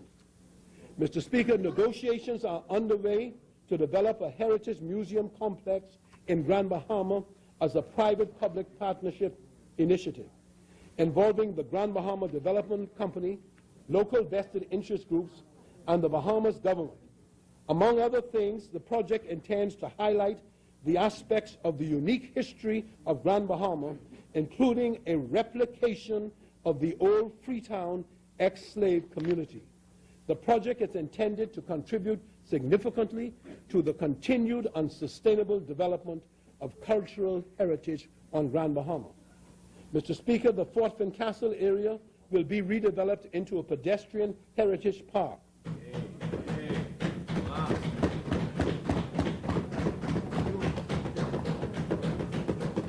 The water tower will be restored to allow public access to resume. In some areas, asphalt roads will be replaced with brick-lined pedestrian walkways, shade trees, and park benches. And let me say that the initial surveys with respect to Fort Fincastle and the tower, Mr. Speaker, is that cruise ships see it as the second most desirable place to visit in the region, and therefore, from a financing point of view, the Ministry of Finance and the National Insurance Board have been talking, Mr. Speaker, with respect to being able to get this underway as quickly as possible. Yes. Mr. Speaker, Fort Charlotte will feature a living history program in which period costume soldiers will reenact military-style drills and cannons will be routinely fired. This is the Museum, Antiquities and Monuments Museum Corporation working in concert with the Ministry of Tourism.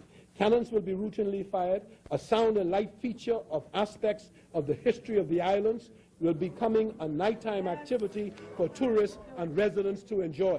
Yes, yes. Surveys indicate that cruise ships will have their passengers support these historical and landmark experiences. It is believed that these forts will be revenue earners.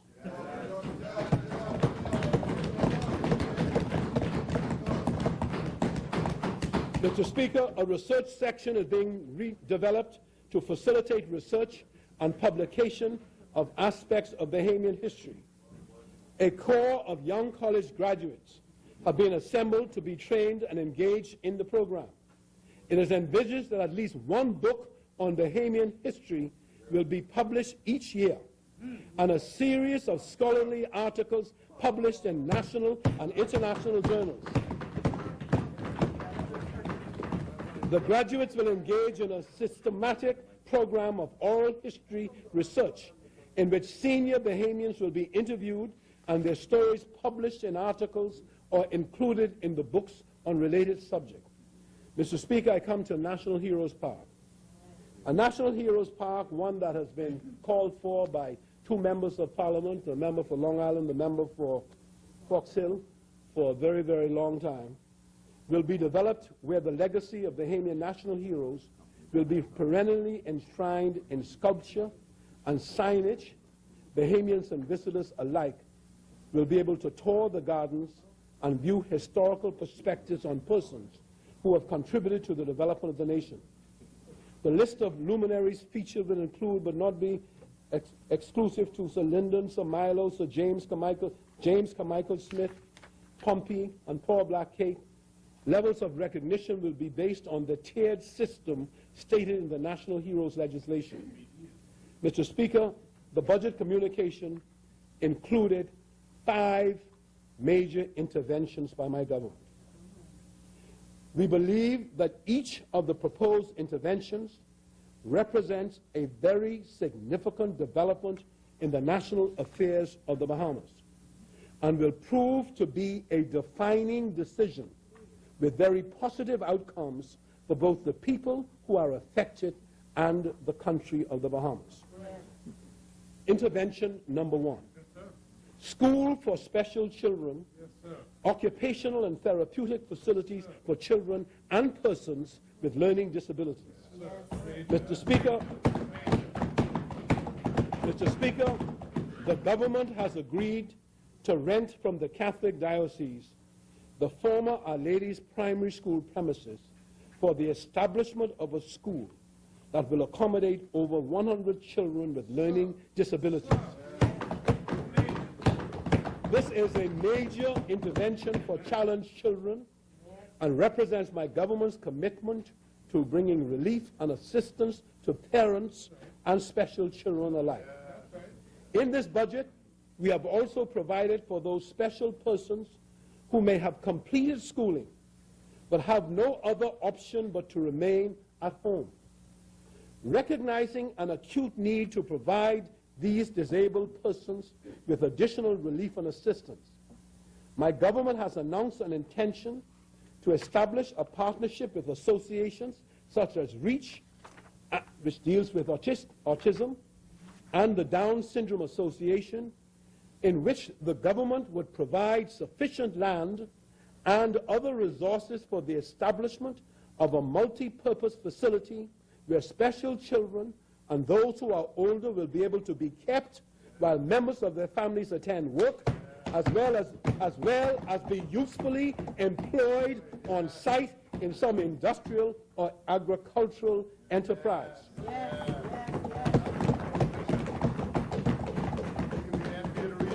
The site will be developed jointly and be designed to provide all that is necessary for the care and therapeutic and occupational well-being of the users. Mr. Speaker, I traveled with representatives and officials of REACH and the Down Syndrome Associations to a graduation ceremony of the school in Abaco, Every Child Counts. Yes. The school was in the process, Mr. Speaker, of adding a vocational building for these students who had graduated and organizing others to work in establishments in Marsh Harbor that had agreed to give the graduates an opportunity to work. Mr. Speaker, we applaud Mrs. Lynn Major, administrator of the school, and all of the sponsors who support the school. This is a major, multifaceted development, Mr. Speaker, for New Providence. But what we found was that Mrs. Major and the people of Abaco, with over 100 students themselves in Abaco, in varying forms of disability. There were some children who on the face of it looked normal, but obviously were suffering from some form of learning disabilities. And they were there to help the others. There were children who were severely challenged with disabilities. But to see them being given the respect and accorded the dignified ceremonial applause in their graduation was such a wonderful thing in this Catholic church in Marsh Harbor, where there was a capacity crowd there to encourage and support them. And we saw at the same time a group of people who I saw when I visited it in 2004, the school, as Prime Minister. The same church group had come back in with added numbers to build the facility for occupational therapy for the school. I didn't concern myself about work permits. I assumed they had or they didn't. But there were preachers and young people who come into Abaco and make this contribution to the welfare of kids who are desperately in need of such interventions. And I really applaud the advanced stage of the people of Abaco in being able to cater to the disabled, only receiving a grant of $20,000 a year from the government. They have done well. Recently, when I opened a conference at the College of the Bahamas, I met a number of university lecturers who said that they have for years been going to a special school in Governor's Harbor, where they have engaged in research with disabled children in Governor's Harbor. What I concluded and what I announced, Mr. Speaker, is that the Bahamas government led by the Minister for Social Services and Community Development, will lead on an incremental basis, reaching out to children who are affected. Like just before lunch, I told you of the woman who had left her home in the Bluffy Louthra because she did not have a facility to send her child to be taught in school, her special child. So she had to come to one of the schools here. And she begged me, could you please add a class in the Bluff? That's what she did. The woman in Grand Bahama, who had to give, in Grand Key, who had to give up her job. You remember? Who had to give up her job and move because she had support system in Grand Key. We must be able to do something about that. And this multifaceted development for New Providence has been enthusiastically welcomed by those associations we have consulted. And Mr. Speaker, we are mindful of the need that exists throughout our nation for such interventions, and we will continue, Mr. Speaker, to move forward in being able to reach out to those people as best we can. Mr. Speaker,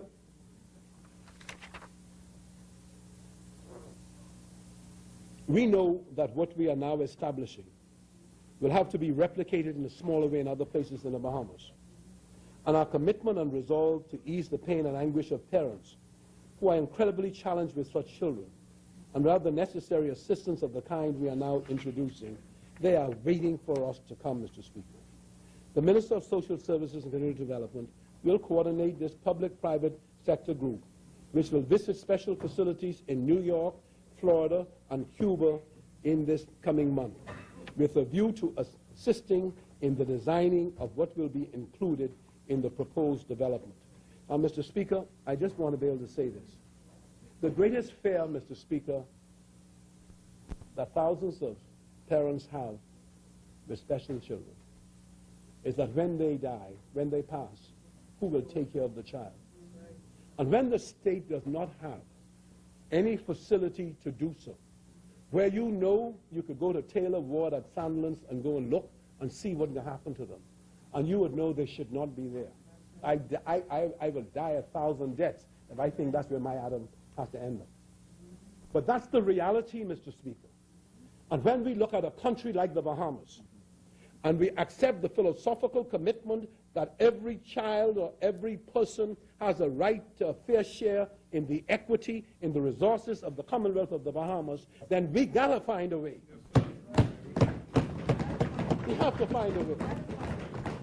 No question. And this is where I go to talk now to intervention number 2, and to address those persons who arrogate unto themselves all knowledge about cultural manifestations and what makes sense and what doesn't make sense. Yes. I want to speak to them today.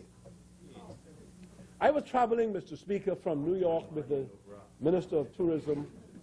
We were traveling from someplace. And I turned to him and said, I called him by his name, and I said, we should create a festival that will enable the participants, leaders of groups, to make money, and that will enable Bahamians to participate and enjoy it, enable people from abroad to come in and enjoy it, and to buy their costumes online. I came home and I met with Mr. Sarkis at Million. He liked the idea, and I filed it away. I announced on behalf of the government an intention to sponsor a festival. I said Mardi Gras Carnival, or by whatever name it could be called. That's what I said. I said it here, I said it in Trinidad, it was in the press in Trinidad, it was in the press here. We have all the evidence, by whatever name it's called. This was a very serious commitment by the government, which saw it as both a major economic intervention and cultural expansion. Now, the minister, the leader of the opposition, says some half-baked idea. But I've come to teach him and to lecture him today. And I hope he has the capacity to hear and absorb what I'm about to say. Mr. Speaker. Mr. Speaker, firstly, the culture of the Bahamas is what it is. The government of the Bahamas never proposed to impose upon people of the Bahamas or our culture what we think should happen. We never thought that there was going to be a process. When many persons rushed to judgment and questioned why should the Bahamas copy Trinidad or Brazil, and why should we move away from Junkanoo, which is spectacularly Bahamian. Let me say at the outset that prior to making my announcement, I consulted with several icons in the world of Junkanoo. And let me say, so that no one could say I didn't tell them, they included Winston Gus Cooper, Bola Francis, and others. Others I could call. I just can call two. They submitted proposals to me as how it should work. These are the cultural icons who have sacrificed and sacrificed and sacrificed over generations for Junkanoo without pay, without reward. They were fully supportive of the idea and immediately confirmed their willingness to work with the committee which will be appointed to prepare the Bahamas and the world, for this new festival. It will be essentially Bahamian, but also include thousands of visitors who will be attracted by what will be an absolutely fabulous affair when it is launched.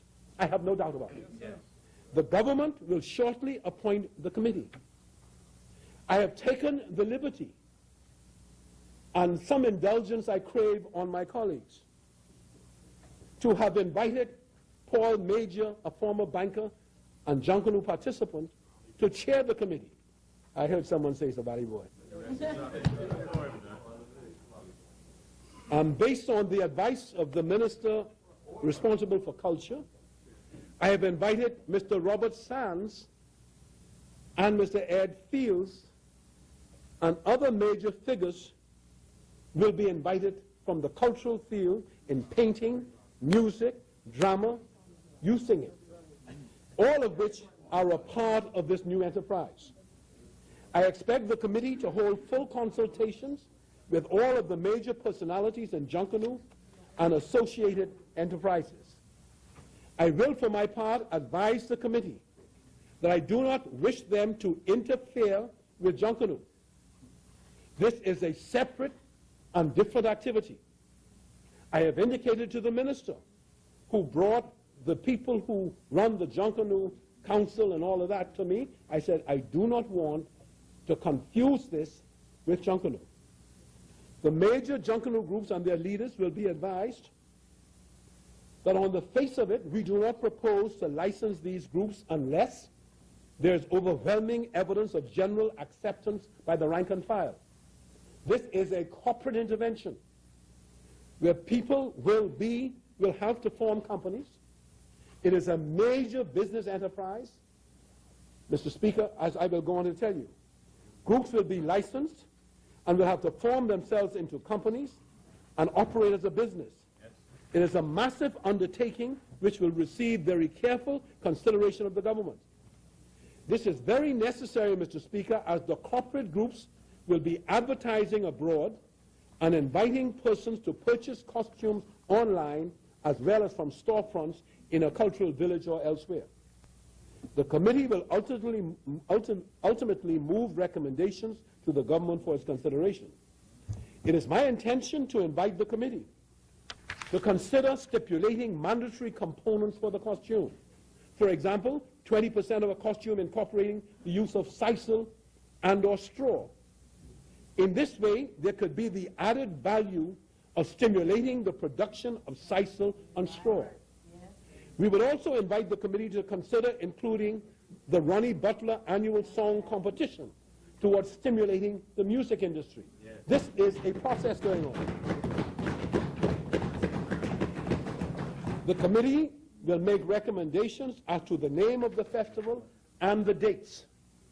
I have indicated, Mr. Speaker, that I like the dates around that Easter period because it doesn't rain normally in those periods.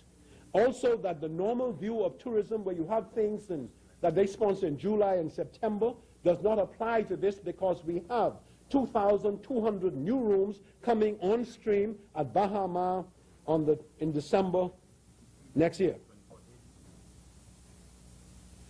I indicated to Mr. Ismailian that this carnival was one of the major promotions we were putting in place in view of those new rooms being introduced. The committee, however, will have to recommend whether there should be a preferred resort destination or leave it to the choice of visitors. Mr. Speaker, I am to inform you that Carnival is a part of a worldwide masquerade industry. And when I used the name Carnival, it wasn't to Trinidad.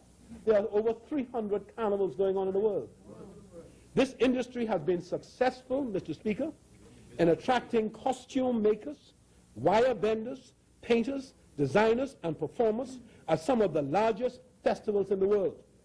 It has an export dimension. We know of major festivals in Trinidad, Brazil, Toronto, Barbados, New York, Miami, London.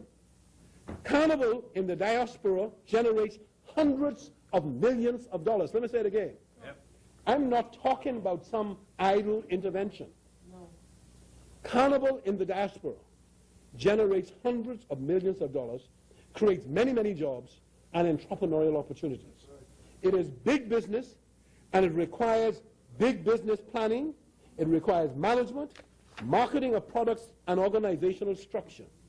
Mr. Speaker, costumes from Carnival-inspired designers show up in New York, Toronto, Notting Hill, London, Miami, and many other centers in the United States.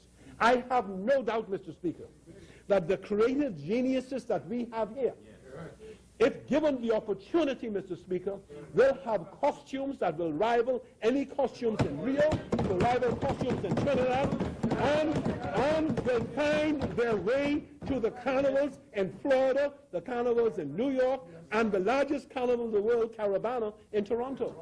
Not Trinidad, Canada. The committee, Mr. Speaker, will be briefed and have the opportunity to visit Carnival enterprises in Brazil, Trinidad, and even Toronto, where Carnival has become arguably the largest festival in the world. For the purpose of the Leader of the Opposition, this is therefore not a half-baked idea as it has been described. I just want to say this.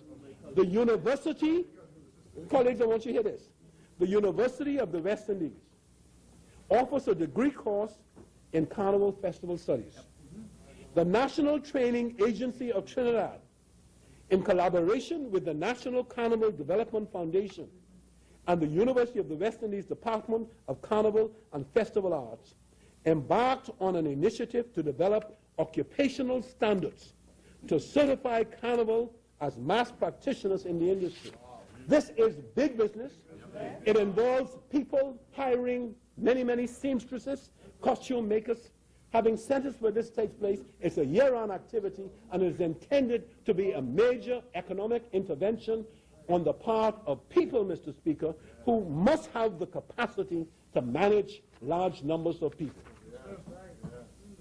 Mr. Speaker, it will enable persons, though, such as Gus Cooper and Vola Francis, for the first time in their cultural life, to legitimately aspire to earn a full-time income from the use of their artistic genius and exceptional artistry.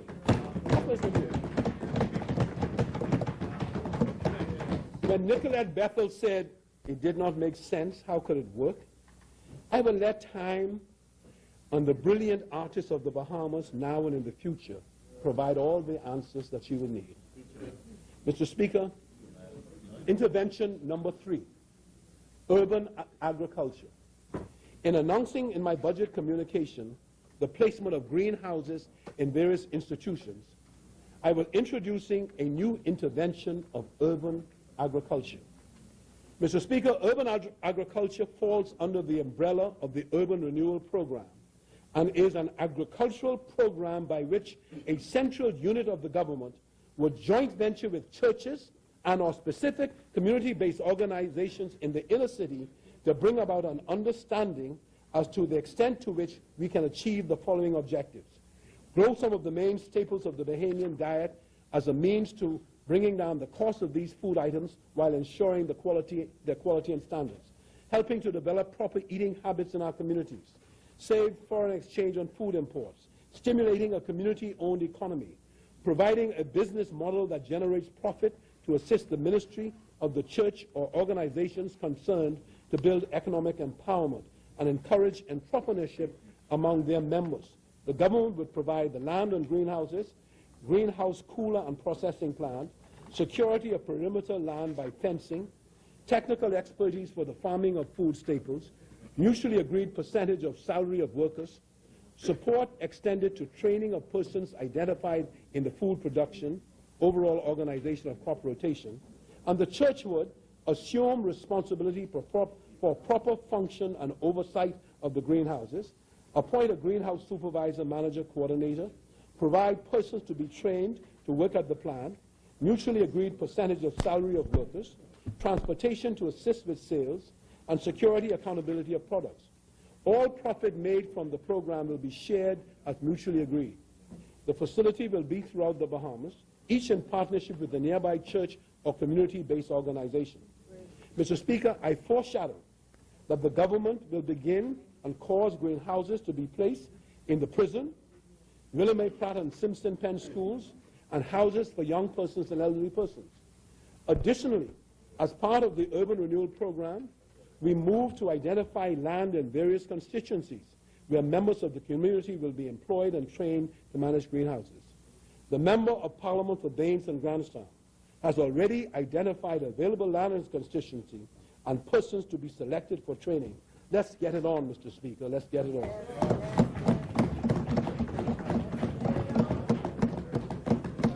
Intervention number 4, Mr. Speaker, equity in sports facilities. Mr. Speaker, in my communication, I advised this Honorable House that the government recognized that a very special effort to give people in the Family Islands access to proper sporting facilities should be regarded as a fundamental obligation. We are an island nation. You can't drive from one part of the Bahamas to the next, and therefore you have to have policies that will embrace the understanding, Mr. Speaker, that the government, the central government, must continue to give people who live in other islands the best possible opportunity that resources allow to be the best they could. That is particularly true in sports, Mr. Speaker. And this, again, is not only, Mr.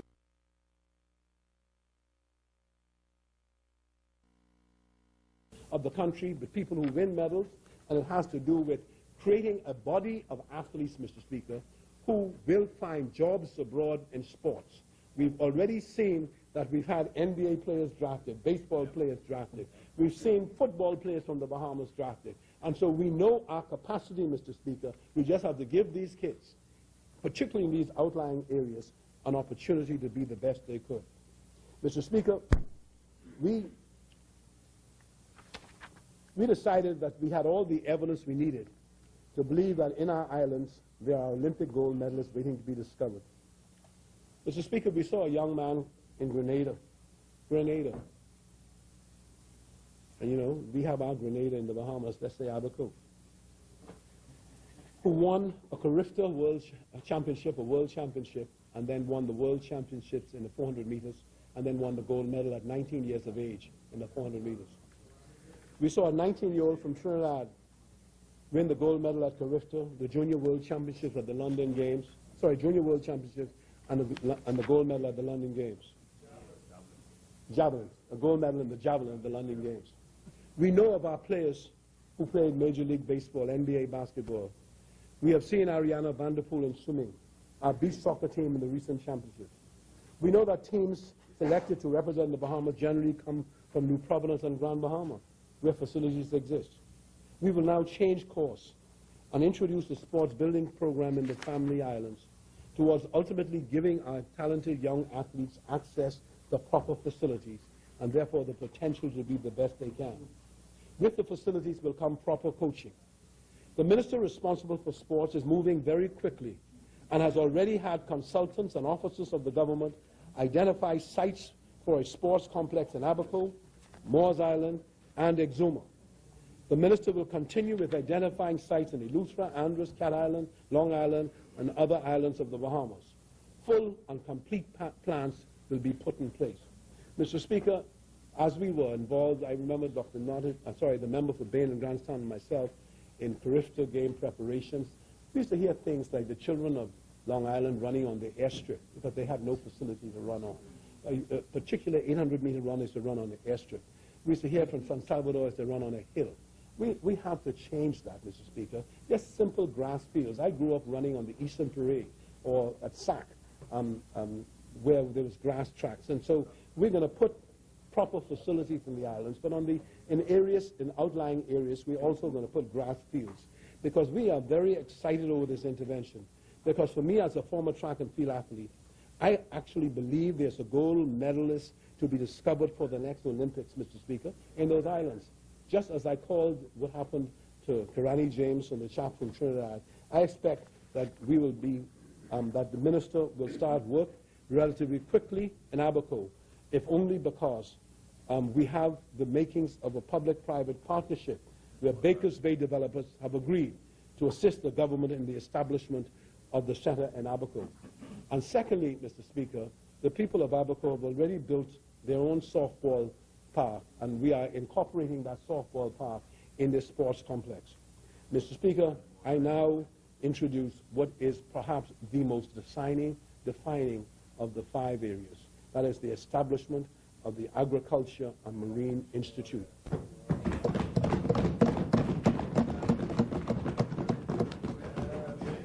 Mr. Speaker, I now address a major initiative of the government of the Bahamas for the establishment of the Agriculture and Marine Institute. On this occasion, I will limit my remarks to the School of Agriculture, as is now in the process of being established. The Bahamas imports nearly $1 billion in annual food supplies. An examination of the agricultural infrastructure reveals an aging population of farmers who in the main do not employ improved technologies, and the knowledge of modern-day agricultural practices eludes many due to the unavailability of training systems. Mr. Speaker, the infrastructure to protect farmers and assure market access does not exist. Based on these realities, it is safe to say that there is no formal system to train persons in the Bahamas in agriculture. This gap has created one mischief, and that is the paucity of human resources to develop, protect, and assure a food production and supply infrastructure, and ipso facto, the assurance of food security in the Bahamas, and also food security in the Bahamas, and also to include the management of agriculture-related investments, such as turf and fodder grass, where some people are trying to grow it in Abaco now, nursery, landscaping, and agro-processing, to mention a few. This gap also causes a void in the thought process for an appreciation for value-added processes using local resources. An orientation in agricultural education at secondary, tertiary, and professional development levels has been recognized to be of national importance if meaning and effect is to be given to the articulated policy for the primacy of food production and food security. Mr. Speaker, the relatively high average age of farmers and the long-standing recognition of their low agricultural educational levels underscore the need for a sustained policy to ensure improvement in the skills of farmers and agricultural workers.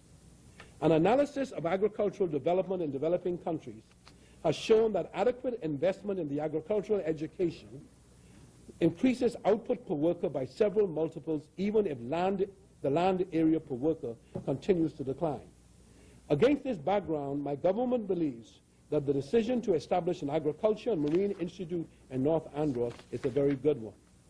Mr. Speaker, the Institute will offer teaching and training to provide the professional technical qualifications necessary for various branches of agriculture, and to provide strong academic training and extensive hands-on orientation in crop and livestock production, farm management, environmental conservation, agribusiness, and management of marine resources. The work of the Institute will fall into 3 main divisions: teaching, research, and extension. Teaching, skills training, professional development, and research will form the major part of the Institute's work. Extension work will be undertaken as the need and opportunity may arise. Mr. Speaker, the institution will require 400 acres of land, 50 acres for administration, academic research, teaching laboratories, and residential facilities for faculty and some staff and for students, 30 acres for the germplasm bank, and 300 acres for the tutorial commercial farm and demonstration facilities. Mr. Speaker, germplasm bank, the principal purpose of the farm and germplasm bank is to provide facilities for teaching, demonstration, practicum, and applied research by the various departments of the Institute. The germplasm bank will repose the major species of economic agricultural crops capable of commercialization in the Bahamas, and also the breeds and species of farm animals with potential for commercialization in the Bahamas. The germplasm bank will be used for research, teaching, and demonstration projects relating to plant and animal genetic resources and values. The bank will feature a botanical trail, a bird sanctuary, and facilities for tourist leisure activities. There will be a library with a collection which may include research and teaching materials for the agricultural programs. It will be a depository for many, if not all, publications and documents of the government of the Bahamas on agricultural and marine matters, and will subscribe to serial journals and periodicals with international currency. Mr. Speaker, the tutorial farm. This farm will be multifaceted and will be operated as a tutorial commercial farm that is fully integrated and fully self-sustaining, and will be a profit center that would ideally have no option of recourse to the public purse. Let me say it again. It is the intention of this farm not to have to rely on the public purse. The farm will operate as a semi-autonomous entity with its management team. It will effectively deliver the following services. 1, supply all the food material needed by the Institute for its domestic operation. 2, it will be a player in the market for production, marketing, and sale of high-quality products at various levels on the value chain. 3, a repository of the germplasm bank, research activities in various aspects of agriculture, teaching and demonstration, livestock commercial farm, general commercial crop farm, commercial apiary, and commercial agro-processing pilot plant. The commercial tutorial farm will produce all the meat and food requirements of the Institute for its total demand and for commercial sale. Also, the produce will be used for processing value-added products for the Institute's use and for the commercial trade. Mr. Speaker, the farm will be equipped with the state-of-the-art equipment and supplies that will be appropriate to the Bahamas environment. Residential facilities will be constructed to house faculty and staff and auxiliary workers. The Institute will be an integral part of the College of the Bahamas on its way to full university status, providing practical and academic training in underserved areas. The activity will embrace 4 major programs: an associate degree program in agriculture, a 3-year program for the BGC SEO level, diploma in agriculture, a 1-year program in practical agriculture designed to prepare students for careers in farming, proficiency certificate, a 3-month orientation program for any one of the following for those with college degrees in other disciplines who wish to be employed or operate general businesses related to agriculture, such as supermarkets. It will cover crop production, livestock production, nursery production, quality control. Mr. Speaker, the practical skills would include introduction and the application of knowledge as it relates to the work to be done in the specialized area of agricultural business activity. Practical work on the commercial and demonstration farm will provide the experience and skill required for interpretation of technical instructions and an application for execution in farm setting. There will be an associate's degree in agriculture, a diploma in agriculture. The curriculum will allow for the interpretation of contemporary issues in the production, management, and marketing in specialized areas. The faculty. Mr. Speaker, in the short to medium term, the faculty will depend in part on part-time and or visiting instructors in the specialized areas of agriculture, that is an adjunct faculty, while the basic science and support courses will be available on a full-time basis. We set out, Mr. Speaker, all of the courses here. A pool of lecturers from various agricultural universities and professional agricultural research institutes from within the Caribbean and the USA will be sought to provide the adjunct faculty in support of all of the Bahamian lectures who will take place there. This institute will be designated a center of excellence, and we will move towards ensuring horizontal collaboration with assistance from the Food and Agricultural Organization of the United Nations. Dr. Godfrey Aeneas is presently at the Food and Agricultural Organization and seeking their assistance in this. Assistance from the European Union Food Support Program and a land-grant agricultural colleges in the USA. Mr. Speaker, the total cost of the farm project is estimated to be $6,420,790 and is broken down as follows. The gross revenue from the project over the 10 years of assessment is estimated to be $99,688,000. Mr. Speaker, the BAIC Corporation, under the chairmanship of Arnold Forbes, has done very, very exact costing and examination of schools in Jamaica, have met with consultants, and have brought this to the position where it is now, where the University or the College of the Bahamas, the Minister of Agriculture, the Office of Prime Minister will now involve itself in all of these things, Mr. Speaker. We have costed out what it will cost, we have costed out what it will make, and Mr. Speaker, what the final analysis it says that the farm project is expected to completely repay the initial investment plus 5% interest at the end of the first 5 years of the project. So, Mr. Speaker,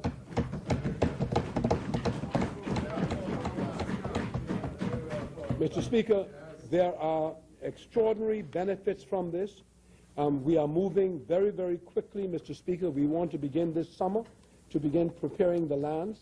The academic program will employ 60 to 100 persons on a full-time basis, and this would be a real boost, Mr. Speaker, to the people of North Andros. In the initial development, the construction will employ nearly 100 persons, Mr. Speaker, and so North Andros could look forward to really exciting things happening down there. Yes. For the Bahamas, Mr. Speaker, the social benefits will be testing of food products, verification of food products, standardization of food products. So, Mr. Speaker, it is no question for me that this is a defining investment. We are moving to determine during the ensuing period whether agriculture can succeed in the Bahamas. We will know because we intend to establish smaller units for Bahamians who will produce farm products with the assistance of the Institute. And Mr. Speaker, let me just say, the final points I want to make is this. There is a man by the name of Lowell Mortimer. Lowell Mortimer, a few years ago, agreed to facilitate the grant of $10 million to the College of the Bahamas. The $10 million was supposed to be used, or is supposed to be used, on some sustainable development cause.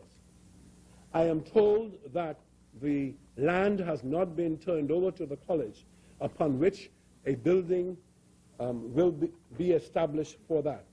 I was told that today, and I will review that. As Mr. Mortimer also made a decision to establish a school, a maritime college. The basic investment was $6 million, and I'm sure it's going to end up being 2-3 times that amount when it is completed. But it is a school, a maritime college school, to be able to train Bahamians to work, and others, to work on ships, maritime ships registered with the Bahamas, to work in cruise ships, and it is named after himself. We are all extremely grateful for these magnificent gifts, and we express our gratitude on behalf of all of the people of the Bahamas to Mr. Mortimer.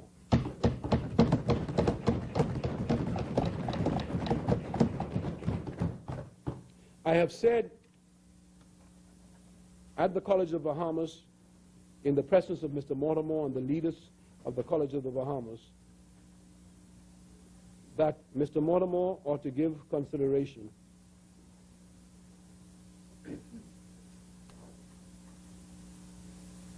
to the $10 million gift,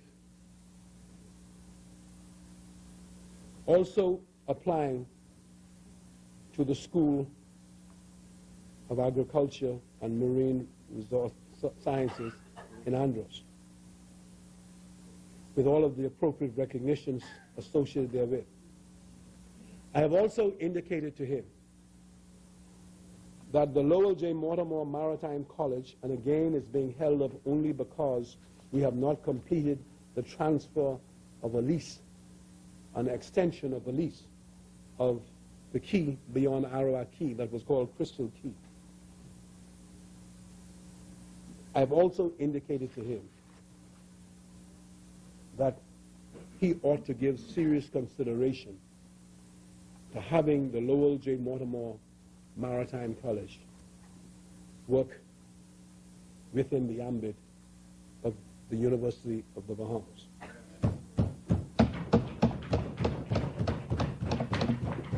I come to the final segment that I promised the country would represent good news. Mr. Speaker, I now speak of direct foreign investment in the Bahamas. In my budget communication, I reiterated my optimism for the future in the areas of employment and entrepreneurship through developments underway or in the pipeline in New Providence, Grand Bahama, and a growing number of family islands. This optimism is bolstered from a positive article by Robin Hard, published 2 days after my communication in the Financial Times on economic recovery in America, under the heading, "Get Ready, America, the economy is about to take off." If you accept the economic indicator that as goes the economy of the United States, so goes the economy of the Bahamas, then you will all understand what I mean when I say to this honorable House and to the Bahamian people, get ready, Bahamas. The economy is about to take off. Yes, sir. In New Providence, Mr. Speaker, although we still have concerns about certain months in the year, there is ample evidence of the rejuvenation and expansion of large and small hotels, including the world-famous Atlantis Resort, the largest private sector employer in the Bahamas, Bahamas' mega $3.5 billion collection of international hotels, spa, casino, and convention facilities, which come on stream at the end of 2014, the iconic high-end residential golf resort and marina facilities at Albany, the acquisition and rebranding of the Paradise Island Harbor Cove by the well-known Warwick Hotels, and the purchase and planned upgrade of the Palm Hotel into a Marriott Courtyard brand by international investors. Yes, all of these developments will result in the creation of new jobs. The leader of the opposition asked, where are the jobs? But I will tell him that I just referred to thousands of new jobs. Tell him slowly, Mr. Speaker, because I want him to truly understand what I'm about to say. Atlantis will continue to renew its vast plant and product offerings with expected capital expenditures in each of the years 2013 and 2014, and to include the following. They will complete renovation of the Royal Towers and the Cove Hotels. That, Mr. Speaker, is a lot of jobs. Opening of two full new service food and beverage outlets in the casino in 2013, an Olives and 22-hour restaurant and the Moon Club. Mr. Speaker, these are 2 new big restaurants, more jobs. Yes. Opening of two new full-service food and beverage outlets on property in 2014, more jobs. Opening a new Marina Village daiquiri shack, more jobs. Expanding and renovating Plato's Lounge and Terrace in the Royal Towers, more jobs.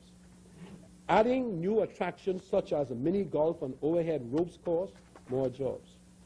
3 new water slide attractions, more jobs. They're obviously preparing for what's coming out west.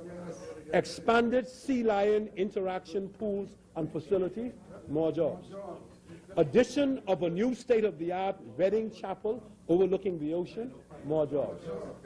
Expansion of the Sea Glass indoor casino facility at the Cove, more jobs.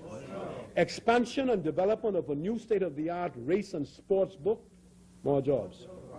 Introduction of a poker room in the casino, more jobs.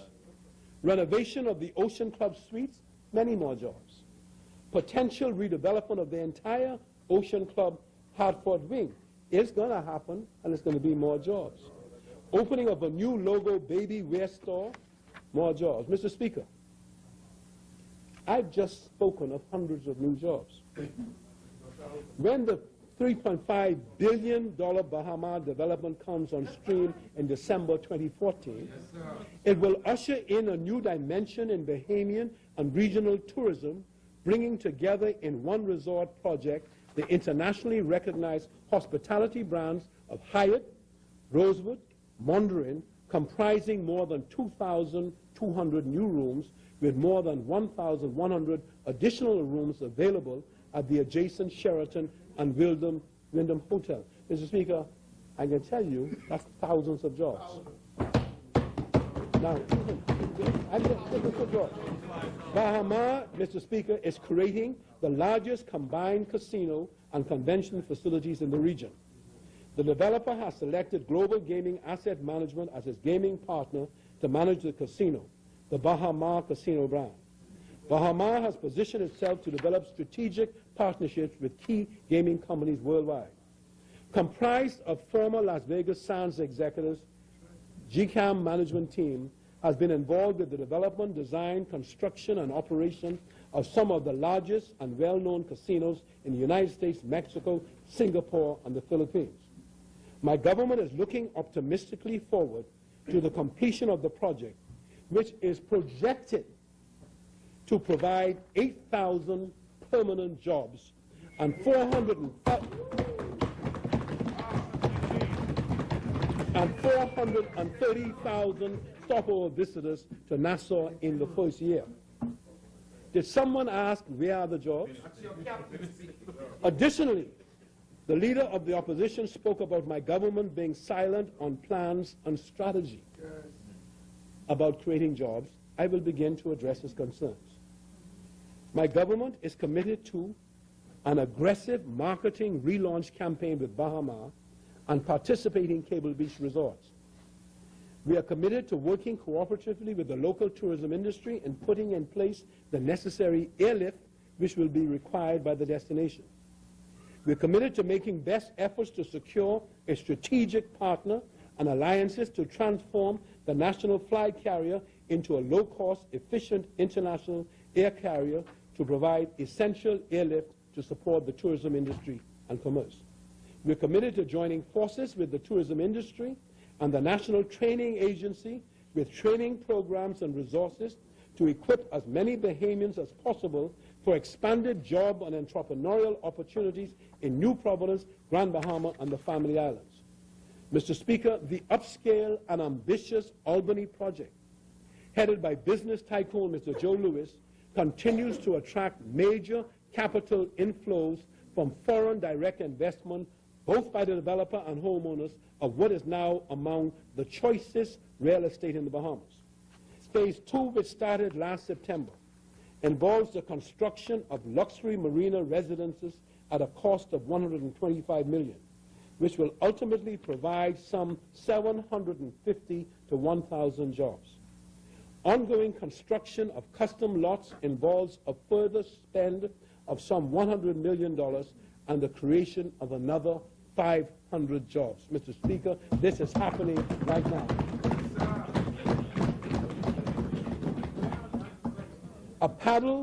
A professional paddle tennis center is being constructed with a view to targeting a pro tournament in the next 12 months. This facility, together with the outstanding golf course and spa, are creating a number of sustainable jobs. So note again, Mr. Speaker, more jobs. Yes. A word of appreciation to Albany is in order for underwriting the Tottenham versus Jamaica match last month, which was a spectacular success and a boost to sports tourism in the Bahamas.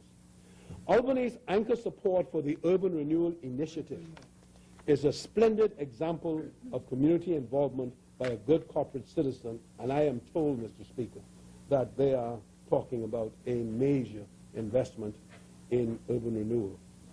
Mr. Speaker, there could be more at Albany, much more. When the Deputy Prime Minister and I were fellowshipping with Mr. Joe Lewis during his team soccer match with Team Jamaica, he shared another exciting dimension that Albany may incorporate. I'm using the word may.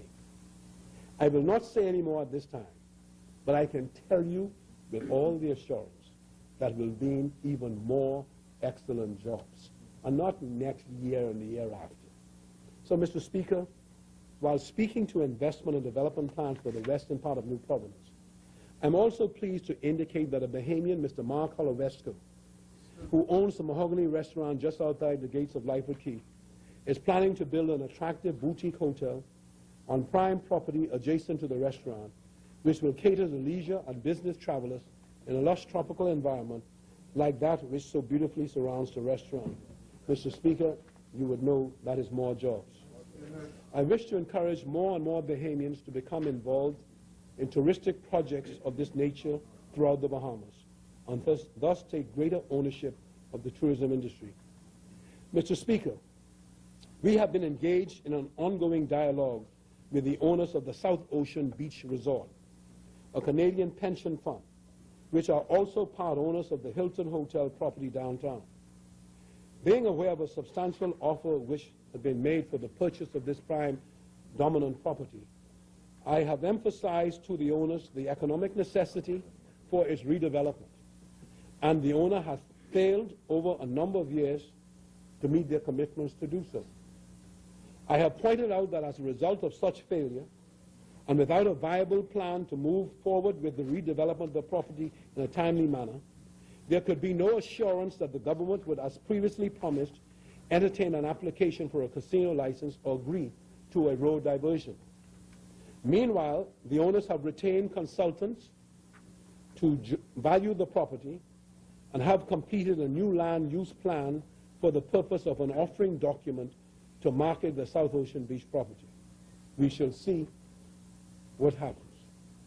I should also mention, Mr. Speaker, that discussions are also taking place with a joint Bahamian and non-Bahamian group on a proposal which they are developing for a major tourism resort and an innovative attraction to be also located on the southwestern part of New Providence, and which development is predicated on the very same casino license previously associated with the South Ocean property. And this group, joint venture group, is the lead Bahamian partner is the former Attorney General Tennyson Wells, Mr. Speaker, who has been assiduous in his pursuit of bringing in a major entity in the southwestern part of New Providence. The heightened interest of major investors in the Bahamas is further evidenced by the international Asian conglomerate Resorts World and Genting Group. Their investment plans are proceeding rapidly with all the necessary components to systematically turn Bimini into one of our most attractive family island destinations. Mr. Speaker, having due regard to the environment, local culture, and traditions, the modern Resorts World Casino will be opened by me on the 28th of July, 2013. As they, let me say it again. I just remember they just sent me an invitation before I came here, so I amended my speech. I accepted. The modern Resorts World Casino will be opened by me on the 28th of July, 2013, as they also assume control and management of the Bimini Bay Resort, creating some 400 new jobs and numerous entrepreneurial opportunities which Biminites are urged to plan and embrace. Yeah. I can tell you that I listened to the Member of Parliament for Bimini and West End Bimini when he spoke about ensuring, Mr. Speaker, that the people of Bimini are genuine beneficiaries of this. But what is happening in Bimini, Mr. Speaker, augurs so well for the Bahamas. This is an extraordinary development, and 400 new jobs, and not next year, Mr. Speaker, but right now. Next week. All right, Mr. Speaker, and not just jobs, Mr. Speaker. The developers will be facilitating many Biminites going into new businesses. Yes,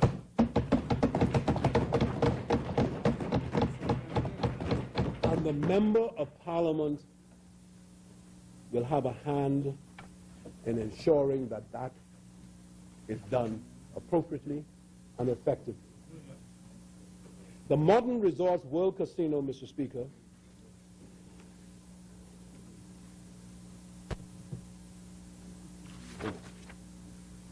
Resorts World and the Genting Group bring to the Bahamas an excellent example of public-private sector partnership by investing in the acquisition of a super-fast, high-speed cruise ship to ferry passengers daily between Florida and Bimini at attractive prices both to tourists and Biminites. On the weekend, the Member of Parliament for Bimini, the Member of Parliament for Golden Gates, and those two in particular, and Member of Parliament for Montmoriah, visited the cruise ship as it was having the finishing repairs done. Mr. Speaker, this is a cruise ship that will be dedicated to Bimini. And on the day that I open the casino, or speak at the opening of the casino, my wife will be christening the ship, which will also start operations between Florida and Bimini on that day. And so it's just wonderful. June 28th, next week Friday. It is projected now, Mr. Speaker. This is the extraordinary thing. That ship is projected to bring over 400,000 passengers to Bimini annually. 400,000 passengers. Which will be, listen now, which will be a significant incremental visitors to the Bahamas. Mr. Speaker, there will be additional jobs, Mr. Speaker, that will be established with extraordinary numbers of tourists visiting Bimini. Mr. Speaker, in addition to the, it's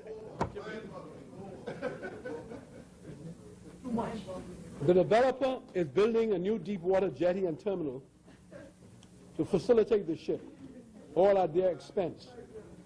Additionally, the developer is initially funding upgrades to the Bimini airport to facilitate night flights and larger aircraft and they have bought an aircraft that will also be dedicated to moving people back and forth to Bimini. Not listen, I talk about next week. And they're asking me about jobs. I talk about next week. I know. But, Mr. Speaker, much importantly, we are engaged, Mr. Speaker. Mr. Speaker, Resorts World is also contributing to the cost of a master plan, which is being prepared for both North and South Bimini, led by the international planning firm of EDSA. Input is to be received from the community and stakeholders in Bimini with a view to ensuring orderly and integrated growth and development. Mr. Speaker, we are delivering big time for the people of Bimini, and as we continue to say to them, you will not be looking through the window of development. Instead, Biminites will be in the room as frontline participants.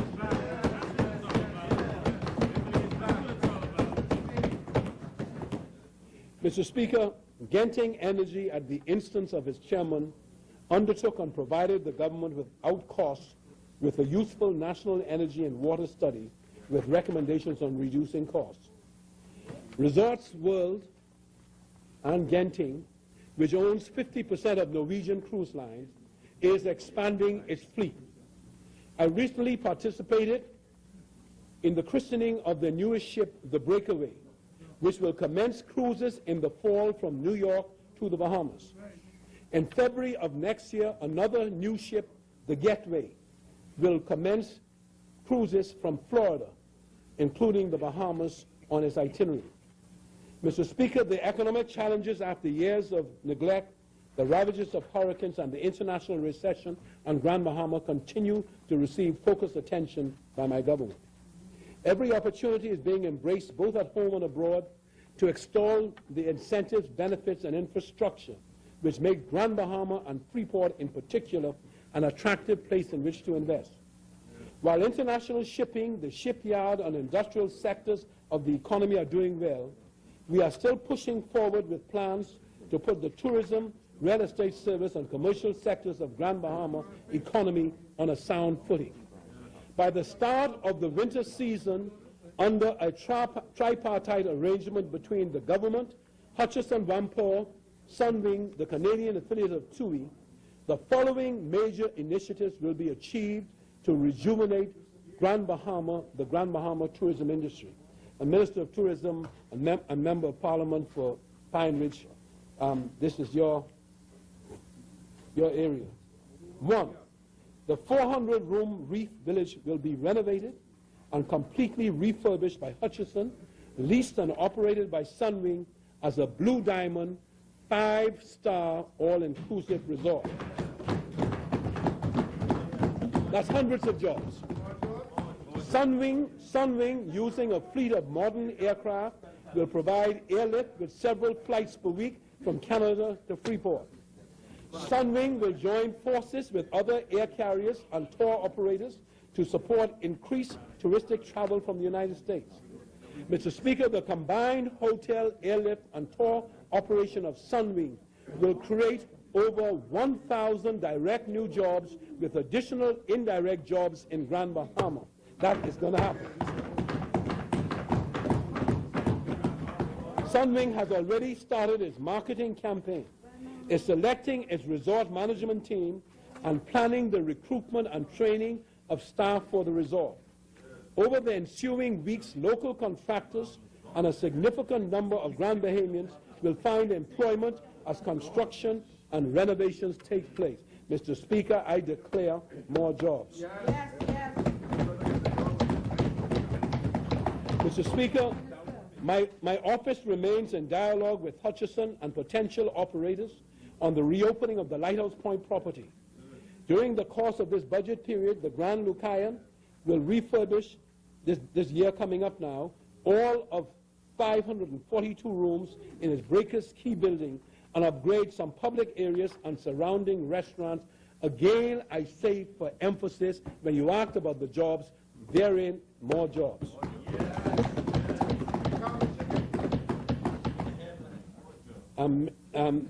The member for Central Grand Bahama may be interested that discussions are also ongoing on a major resort residential air and sea transportation and energy proposal for East Grand Bahama, involving American and Chinese investors and branded operators.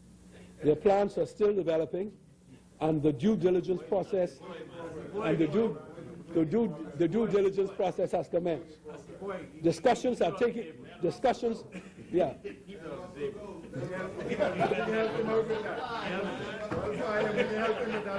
Mr. Speaker, in the family islands of Abaco, Eleuthera, the Exumas, and San Salvador, in the family islands of Abaco, Eleuthera, the Exumas, and Salvador, there is evidence of an uptick in real estate sales, second home construction, and resort development. Bakers Bay at Abaco continues to thrive as a model of successful residential resort development, attracting high net worth homeowners and guests. Recently, I had the opportunity of addressing a gathering of leading international financiers as guests of the developer on investment opportunities in the Abacos and the Bahamas. On Friday morning, I met with the developers and management team of Bakers Bay to review their operations and to frankly discuss what the government expects from Bakers Bay and what Bakers Bay would like from the government. We completed the meeting, Mr. Speaker, confident that there will be a significant increase in employment for Bahamians in the coming months. They assured me that a couple hundred more Bahamians will be employed given the dynamic expansion of their construction program. This is in a place where over 400 Abaconians now work. So that, Mr. Speaker, the meaning of their commitment is understood. Bakers Bay employs over 400 persons now, and we are anticipating many more in the near future. But it is a good example of an environmentally sensitive and sustainable development which I would like to see duplicated elsewhere in the Bahamas. In addition to the resort upgrades and expansion taking place, Mr. Speaker, I would wish to say this. Mr. Speaker, we had a tremendous sort of coming together in Bakers Bay because the Minister of Agriculture had indicated to his staff that no coconut trees ought to be allowed in the Bahamas until further notice. Right. Yeah. I was then advised that Bakers Bay had landed coconut trees in the Bahamas. I met with the owners and told them that was in defiance of an order put by the minister. I spoke to the permanent secretary of the Ministry of Agriculture, the minister was traveling, and found out that a release was given, I assume mistakenly. So I ordered the coconut trees returned to the Marsh Harbor dock. I was told that the person who brought them in said, my godchild, and that this was a part of the program, known, me. But I told them, take the coconut trees and plant them in a public place until further notice. Well, I don't want them to die. But under no circumstances must the coconut trees be allowed into Bakers Bay. Yes. I spoke to the developers. They understood. Let me tell you why. There are people who sell coconut trees here and have thousands of them. Yes. There's Greg Stewart, who has coconut trees, many thousands of them. Yes. Bakers Bay, at my instigation, flew to North Eleuthera and was absolutely astonished at what they saw. They saw royal palms, they saw other palm trees, and said they could do business subject to his being able to deliver them at an affordable price to Bakers Bay, a competitive price. When we were in opposition, we were approached by Mr. Robert Myers of Caribbean Landscaping and told that Bahamas had given permission for a Grand Bahama-based Bahamian who was connected to a major foreign firm to bring in trees and do landscaping. My colleagues in opposition said, we will support you. I told him, go to the Prime Minister and make his case to the Prime Minister, and if the Prime Minister agrees, we will have a joint approach where Bahamas should hire you. The F&M government heard the case. The Prime Minister took a position, and Robbie Myers got the work. Caribbean Landscaping. We thought that the work would be shared. There's some argument that it wasn't. They went to contract again at Bahamas, and I thought a Bahamian had won the contract company, but they're awarding the contract to a foreign company of a similar kind of experience to what had happened before. The foreign company, I'm told, will do a great job in subcontracting to Bahamians and people like them, Greg Stewart and other people and other real estate people and all of that. That's possible.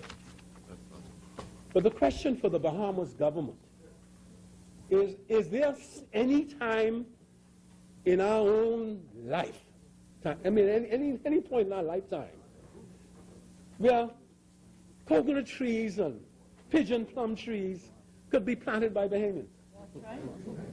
Time is now. It was done, the new roadway, it was done by them. But why is it? And this, all I'm saying is this. If you do not want the government to come strong down on you in this kind of situation, come explain to us what you're thinking. Because it doesn't make sense. And it is not fair. And it is not progressive. And so the point I make is, and you know, I am, for me, Mr. Speaker, if the developer says, I want trees with 40-feet trunks, that's like trees out there, park out there that have been planted when Columbus came. If they want that, then they have a case. You mightn't find many trees with 40-feet trunks. But when Martin Solomon was developing his site in Windermere recently, and he wanted tall trees, they went around the island of New Providence and purchased trees from people, and they will send 100 trees to Lucia. All sourced here in the Bahamas at an affordable price. And people were sold their plants, and if they wanted to, would have been given another plant in exchange to plant back in the hole. But the fact of the matter is, we have to do this. The Member of Parliament for South Abaco has been insistent about what could happen in agriculture. We have made a commitment now to put it all on the line. Yes, sir. All right. We have licensed through the BAIC and the Minister of Agriculture, and the member for South Abaco has an involvement in it, a Nebraska farmer to farm 2,000 acres in Abaco, a farm called Carib Farms. When I spoke to him last, he had bought all the irrigation equipment he had committed to. He says he has an export market, and he's going to grow whatever those crops are. What do you grow? Okay, soybeans and corn, and that he is prepared for any Bahamian farmer to be able to link up with him and to use the same export market. So it's a win-win situation. And so the point I make is that as we move in this area, we ask developers to be frank with us and enable us to understand what it is they're trying to achieve, so that we could at least understand and be able to say yay or nay without surprising them. That's the kind of meeting I had with Bakers Bay, because Bakers Bay had come to discuss, to appeal the refusal of a number of work permits. And obviously I'm the right person to appeal to. And so clearly for me, I never understood what the leader of the opposition was hinting at when he said that he admonished me to get my hands on the wheel, because there are too many hands on the wheel. He does not understand that along this line and that back and there are independent free thinkers in this country who are prepared to be able to man the roles they have and to perform magnificently in those roles. That's what they are. Talking about I should control the ship. This ship is sailing, my friend.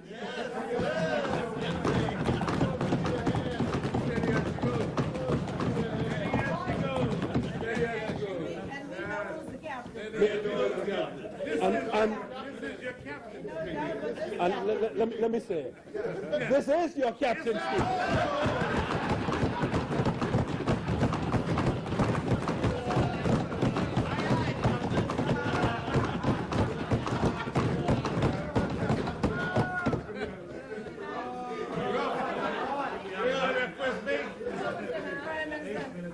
speaking.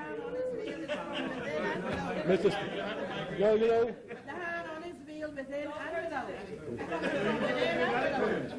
Mr. Speaker, I just want to move to a conclusion here, but I want, at a Church of God of Prophecy function, Members. At a Church of God of Prophecy function, I had the occasion to admonish the leader of the opposition for speaking unfairly and ill of me, in my view. And I thought the religious setting was the right place to do it when we were commissioning in the Grove. And you came in for the by-election. And I repeated some verses from the book of Ephesians that I got Ryan Pinder to learn. And, and I said to him, these verses, put on the full armor of God. So when the day of testing comes, you'll be able to stand your ground. That's what I told him I was doing. I was biting my lips and not trying to attack him. I said, put on the full armor. Christy, so when the day of evil comes, you're able to stand your ground. And the Bible says evil. And having done your best to stand, Christy still stands with the belt of truth wrapped around your waist and the breastplate of righteousness in place, and your feet made ready by the gospel of peace. All the things I was saying. That's what I was saying. That's what I said. And Mr. Speaker, I concluded by telling him this. I telling him this, that there is a shield of faith. The last part of the verses speaks about the shield of faith that will protect you against the fiery darts and arrows that will be thrown against you. And I said, the devil is a liar. You want to tell me walk into the fire? So, Mr. Speaker, in Eleuthera, Mr. Speaker, including there are things happening in Harbor Island. There are things happening at the Cove in Gregorytown, where they're near. The last time I was there, I wasn't sure whether the member for North Eleuthera was there, but he and I were together watching the dynamic home construction, second home construction going on in his constituency in Harbor Island. And as I indicated to this House, I made it a point to tell him, come on the television, so he can't say that I would be behind his back going to his constituency. I said, come, let the Bahamian people hear you. And let me see you standing up next to me as I say, what a good government we are. Okay? And he did that. I must tell him that. He did that. And so we then have the Cove in Gregorytown, where they are expanding, Mr. Speaker, jobs. Mr. Speaker, Coco de Mama, where the Simonid brothers, Mr. Speaker, are working on that. We have French Leaf Village and the Eddie La and the Shana development going on right now, Mr. Speaker. More jobs. At Governor's Harbor, Mr. Speaker, we've given approval for Sky Beach to expand. More jobs, Mr. Speaker. And there's residential development, Mr. Speaker, going on in South Eleuthera. Representatives of the Sarmiento family, and this has been a long time, first FNM government, second FNM government, the first PLP government, FNM government, the Sarmientos in Cotton Bay have always promised a development. I'm able to say now that I have met with the grandson, who has indicated that they have signed letters with Four Seasons, and he anticipates that in South Eleuthera, his golf course would be renovated, the old Cotton Bay golf course, that a boutique hotel will be built under the management of Four Seasons, that new villas will be put in place. So, Mr. Speaker, it is good news for South Eleuthera. Mr. Speaker, and they are actively pursuing this upscale hotel and golf course and a major five-star brand. Mr. Speaker, on Friday last, just Friday gone, I met with the developers, South Eleuthera developers, Mr. Speaker, who've indicated that they have an opportunity, Mr. Speaker, for a hotel development in the form of a major fishing lodge at Jacks Bay in South Eleuthera to take place, and that they were interested in determining whether the government would be prepared to make land available in exchange in the event of this. And I indicated, yes, the government would be prepared, as we have before, to make land available in exchange of land they have elsewhere, provided and on the condition that the development takes place. The principal developer, the principal person there indicated that they were very confident that the wind is at their back, that they know now that they have passed the point, Mr. Speaker, where they will have disappointment. They see these things happening. I will only say this, sir. If, when we look at Eleuthera, the things that I have just spoken of as they are taking place, and if they continue to take place, Eleuthera is a place, that is attracting Bahamians from here to their building in Governor's Harbor, They're building in Windermere by name, people who we know by name. There's a dynamic involvement of Bahamians living in New Providence who are building second homes on the island of Luttra. I don't blame them. It obviously is one of God's creations down there, Mr. Speaker. It's a place that I claim to have some roots in, and I am very, very confident, Mr. Speaker, that Luttra is on the move. Mr. Speaker, in the Exumas, the owners of properties like Sandals, Emerald Isles, February Point, prominent homeowners and developers in the Exuma Keys all have a new sense of optimism about their Grand Isles, about their investments and future growth. Grand Isles. About